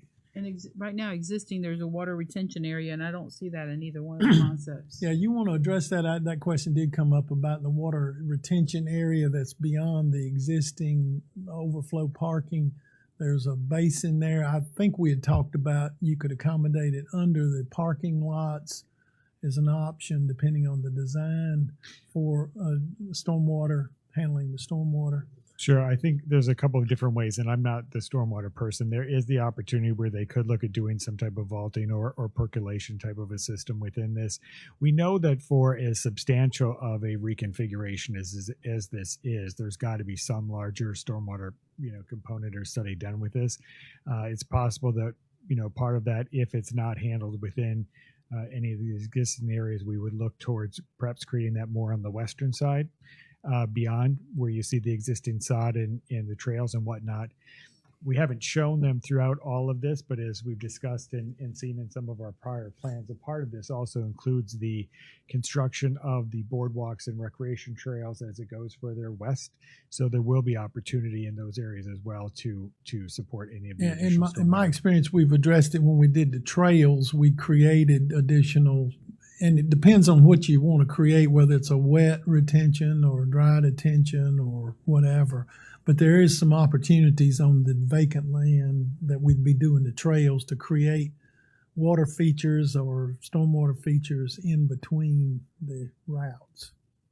Is that the intention of the city to have overnight docking? We haven't really debated that, but I doubt it unless we had some sort of system where we rented spaces like for transient boaters, and you might have a partnership with a marina to manage that. I have had some experience with that. We allowed it in certain designated spaces that had plug-ins, that had all the amenities. No liveaboard. No liveaboards, no. We got a grant to do that, and it actually had limitations. They couldn't be there more than X number of days. I think it was 2 or 3 days. And the city, again, partnered with a nearby marina who monitored that, and we had the amenities for them. I think our nearby marinas expressed they're not going to match. Well, it depends what it ends up being, but if they're not interested, I don't think the city wants to get into that business. There's programs out there that will, I think there's programs out there that when you have to pay digitally or whatever. Yeah. But it has to be managed. We can't manage to keep it back. You got to supervise it. You got to supervise it to make sure people aren't just pulling in there and doing the vagrancy thing, just park without communicating. But you're right, there is technology ways to do it. I'm not for or against. I was just wondering. Well, we haven't discussed it, but I think my initial reaction, it would be for locals and events. We had boat shows, for example, the one we had.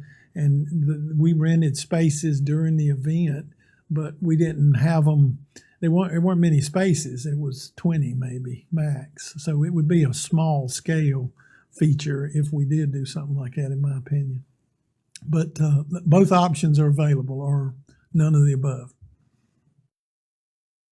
This, to me, that part of the plan, the dockage and the additional ramp, that will be the lengthier time involved in getting all the places like permitting, permissions, approvals, funding, all of those. They're more expensive and will take longer. The other amenities, some of them I think we can start tackling rather quickly, that are of the biggest demand right now. Particularly, I'm really intrigued with some of the parking concepts, and we've got to address the pedestrian, bicycle, whatever connection from the existing sidewalk system to the new bridge. We need to address that quickly, because that's going to be an immediate need less than a year from now. It's coming along. Yeah.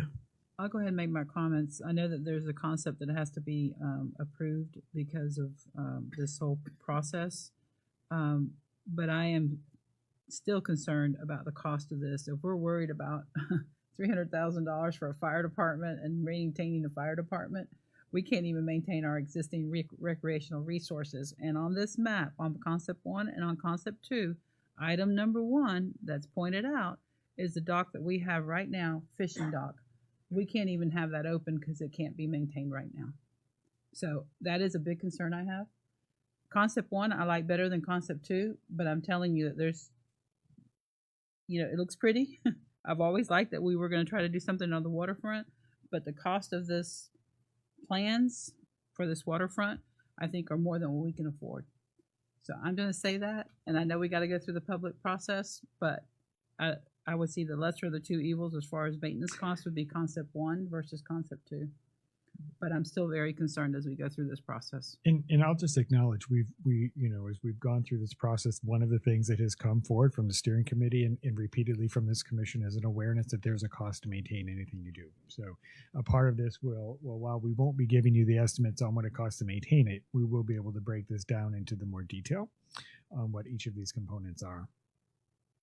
That may being said, we may want to look into getting some type of revenue out of offsets. That's an option. And of course, grants is a primary source to me to develop most of this. And I'll finish my comments by saying that the South Florida Water Management District has many recreational facilities that they maintain, that they build and they maintain themselves out of South Florida Water Management District funds and not out of city coffers. They're building one now in Okeechobee, and they're going to have one in Moorhaven in Glades County, and it is on South Florida Water Management District land, which this is South Florida Water Management District land. But then again, we have a bigger section of land that belongs to the state of Florida that would have a bigger bang for recreational facilities for the city of Clewiston. And just, I think that we should have looked at that process and looked at it a lot closer than us taking on the burden of a maintenance when we have a state agency that would do it. And they're doing it right now. That's all I have. So does everybody want to pick? You're leaning towards one, Commissioner Gardner? Those are the two evils for the public meeting. I personally like one.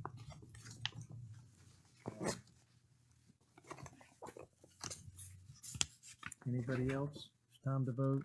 Unless you have more discussion.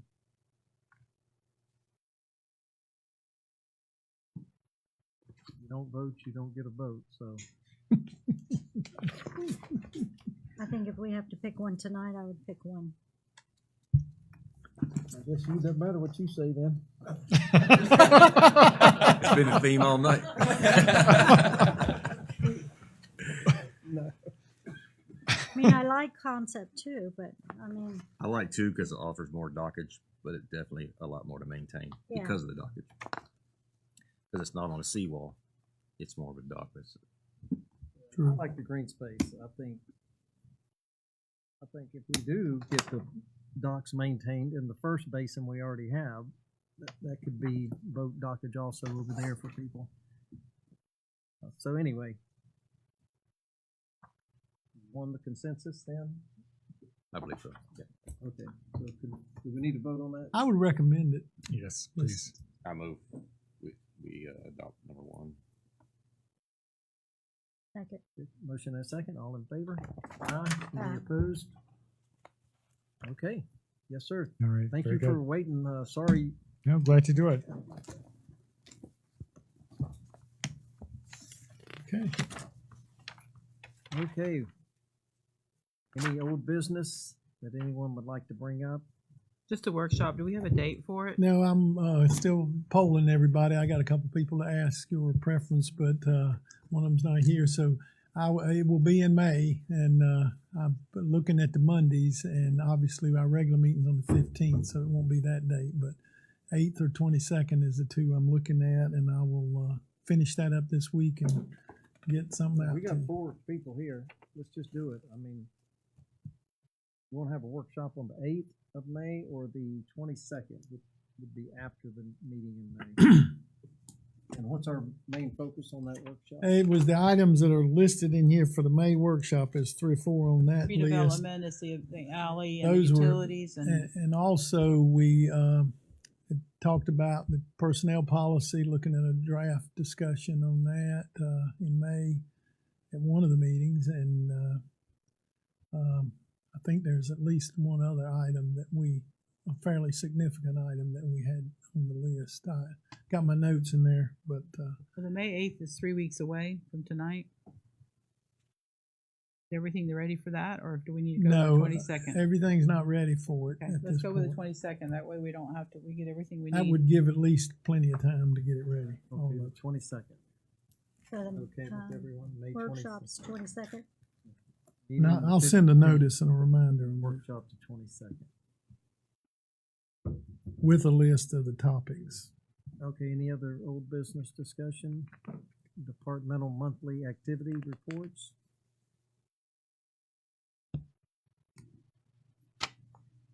Okay. Can we get an update on the flag then? Yeah. It'll be settled before then. You'll get that much quicker than that. I had to, I'm sorry.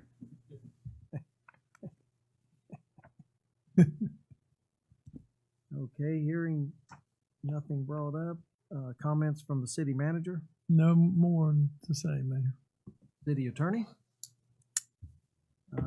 Comments from city commission, Commissioner Gardner? Yep, I've got some, just a few things. I just wanted to mention that, I know that there was a lot of discussion about the flag today and just all the different entities. But the most important thing is that it is going to be a great asset to the community to have that flag raised and a statement on behalf of the community. And I appreciate our veterans and their work and their sacrifices that they have made over the years, and we want to honor them. But I also want to honor the Fair Board. I mean, even though it's taken a long time, I mean, we're sitting here, we approved something tonight that's taken us 8 years and, to get done. And the Fair Board has been working on it and diligently, and those are all volunteers and they all love the community. So I would just like I'd just like to say thank you to all of them, the veterans, the city staff who's worked hard together, the Fair Board, to get us to this point that we're going to have a flag raising at the end of May. I think it's very important. And I just wanted to appreciate the city employees. I know tonight we recognized some very special employees, and kudos to them for being selected to this year for their representation, and especially for our finance director, Sherry Howell. Sherry, we all know how hard you've worked over the years and the dedication you have to this community. And so I just wanted to say thank you. Those are all my comments. Commissioner Evans? I just want to have a shout out to the police department for their work this past week and weekend, and then today also. It was pretty scary in the middle of town today with a stolen car and an accident because of that. And I was right in the middle of it, but they were there too. I mean, they were doing their job. So. Yeah, I think you need to recruit that security guard. Robbery.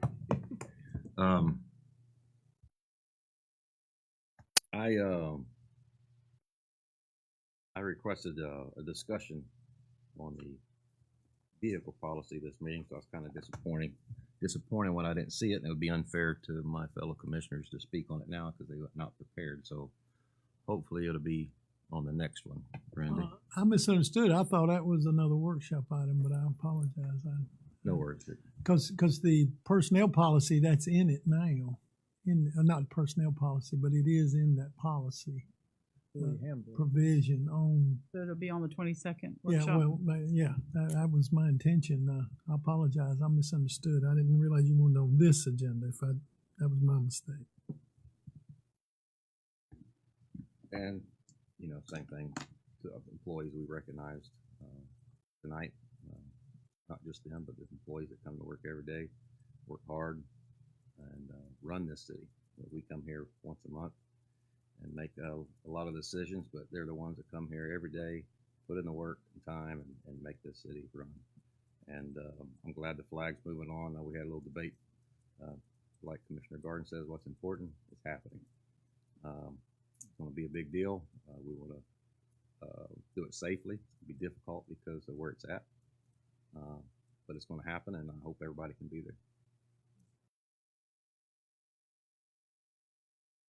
Yes, same thing. Kudos to our staff, and especially Sherry. She's been here for 35 years, and she hasn't backed off any.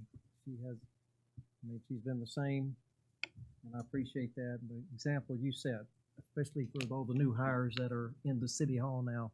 So that's awesome. The MOT, I just want to make sure that's moving along because that's one thing we don't want For the to flag be lax raising. on for the Mhm. flag raising.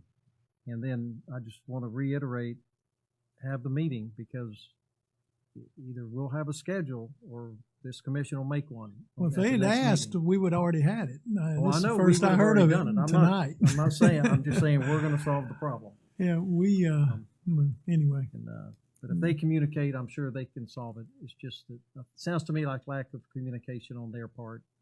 So get them together and let's get that resolved.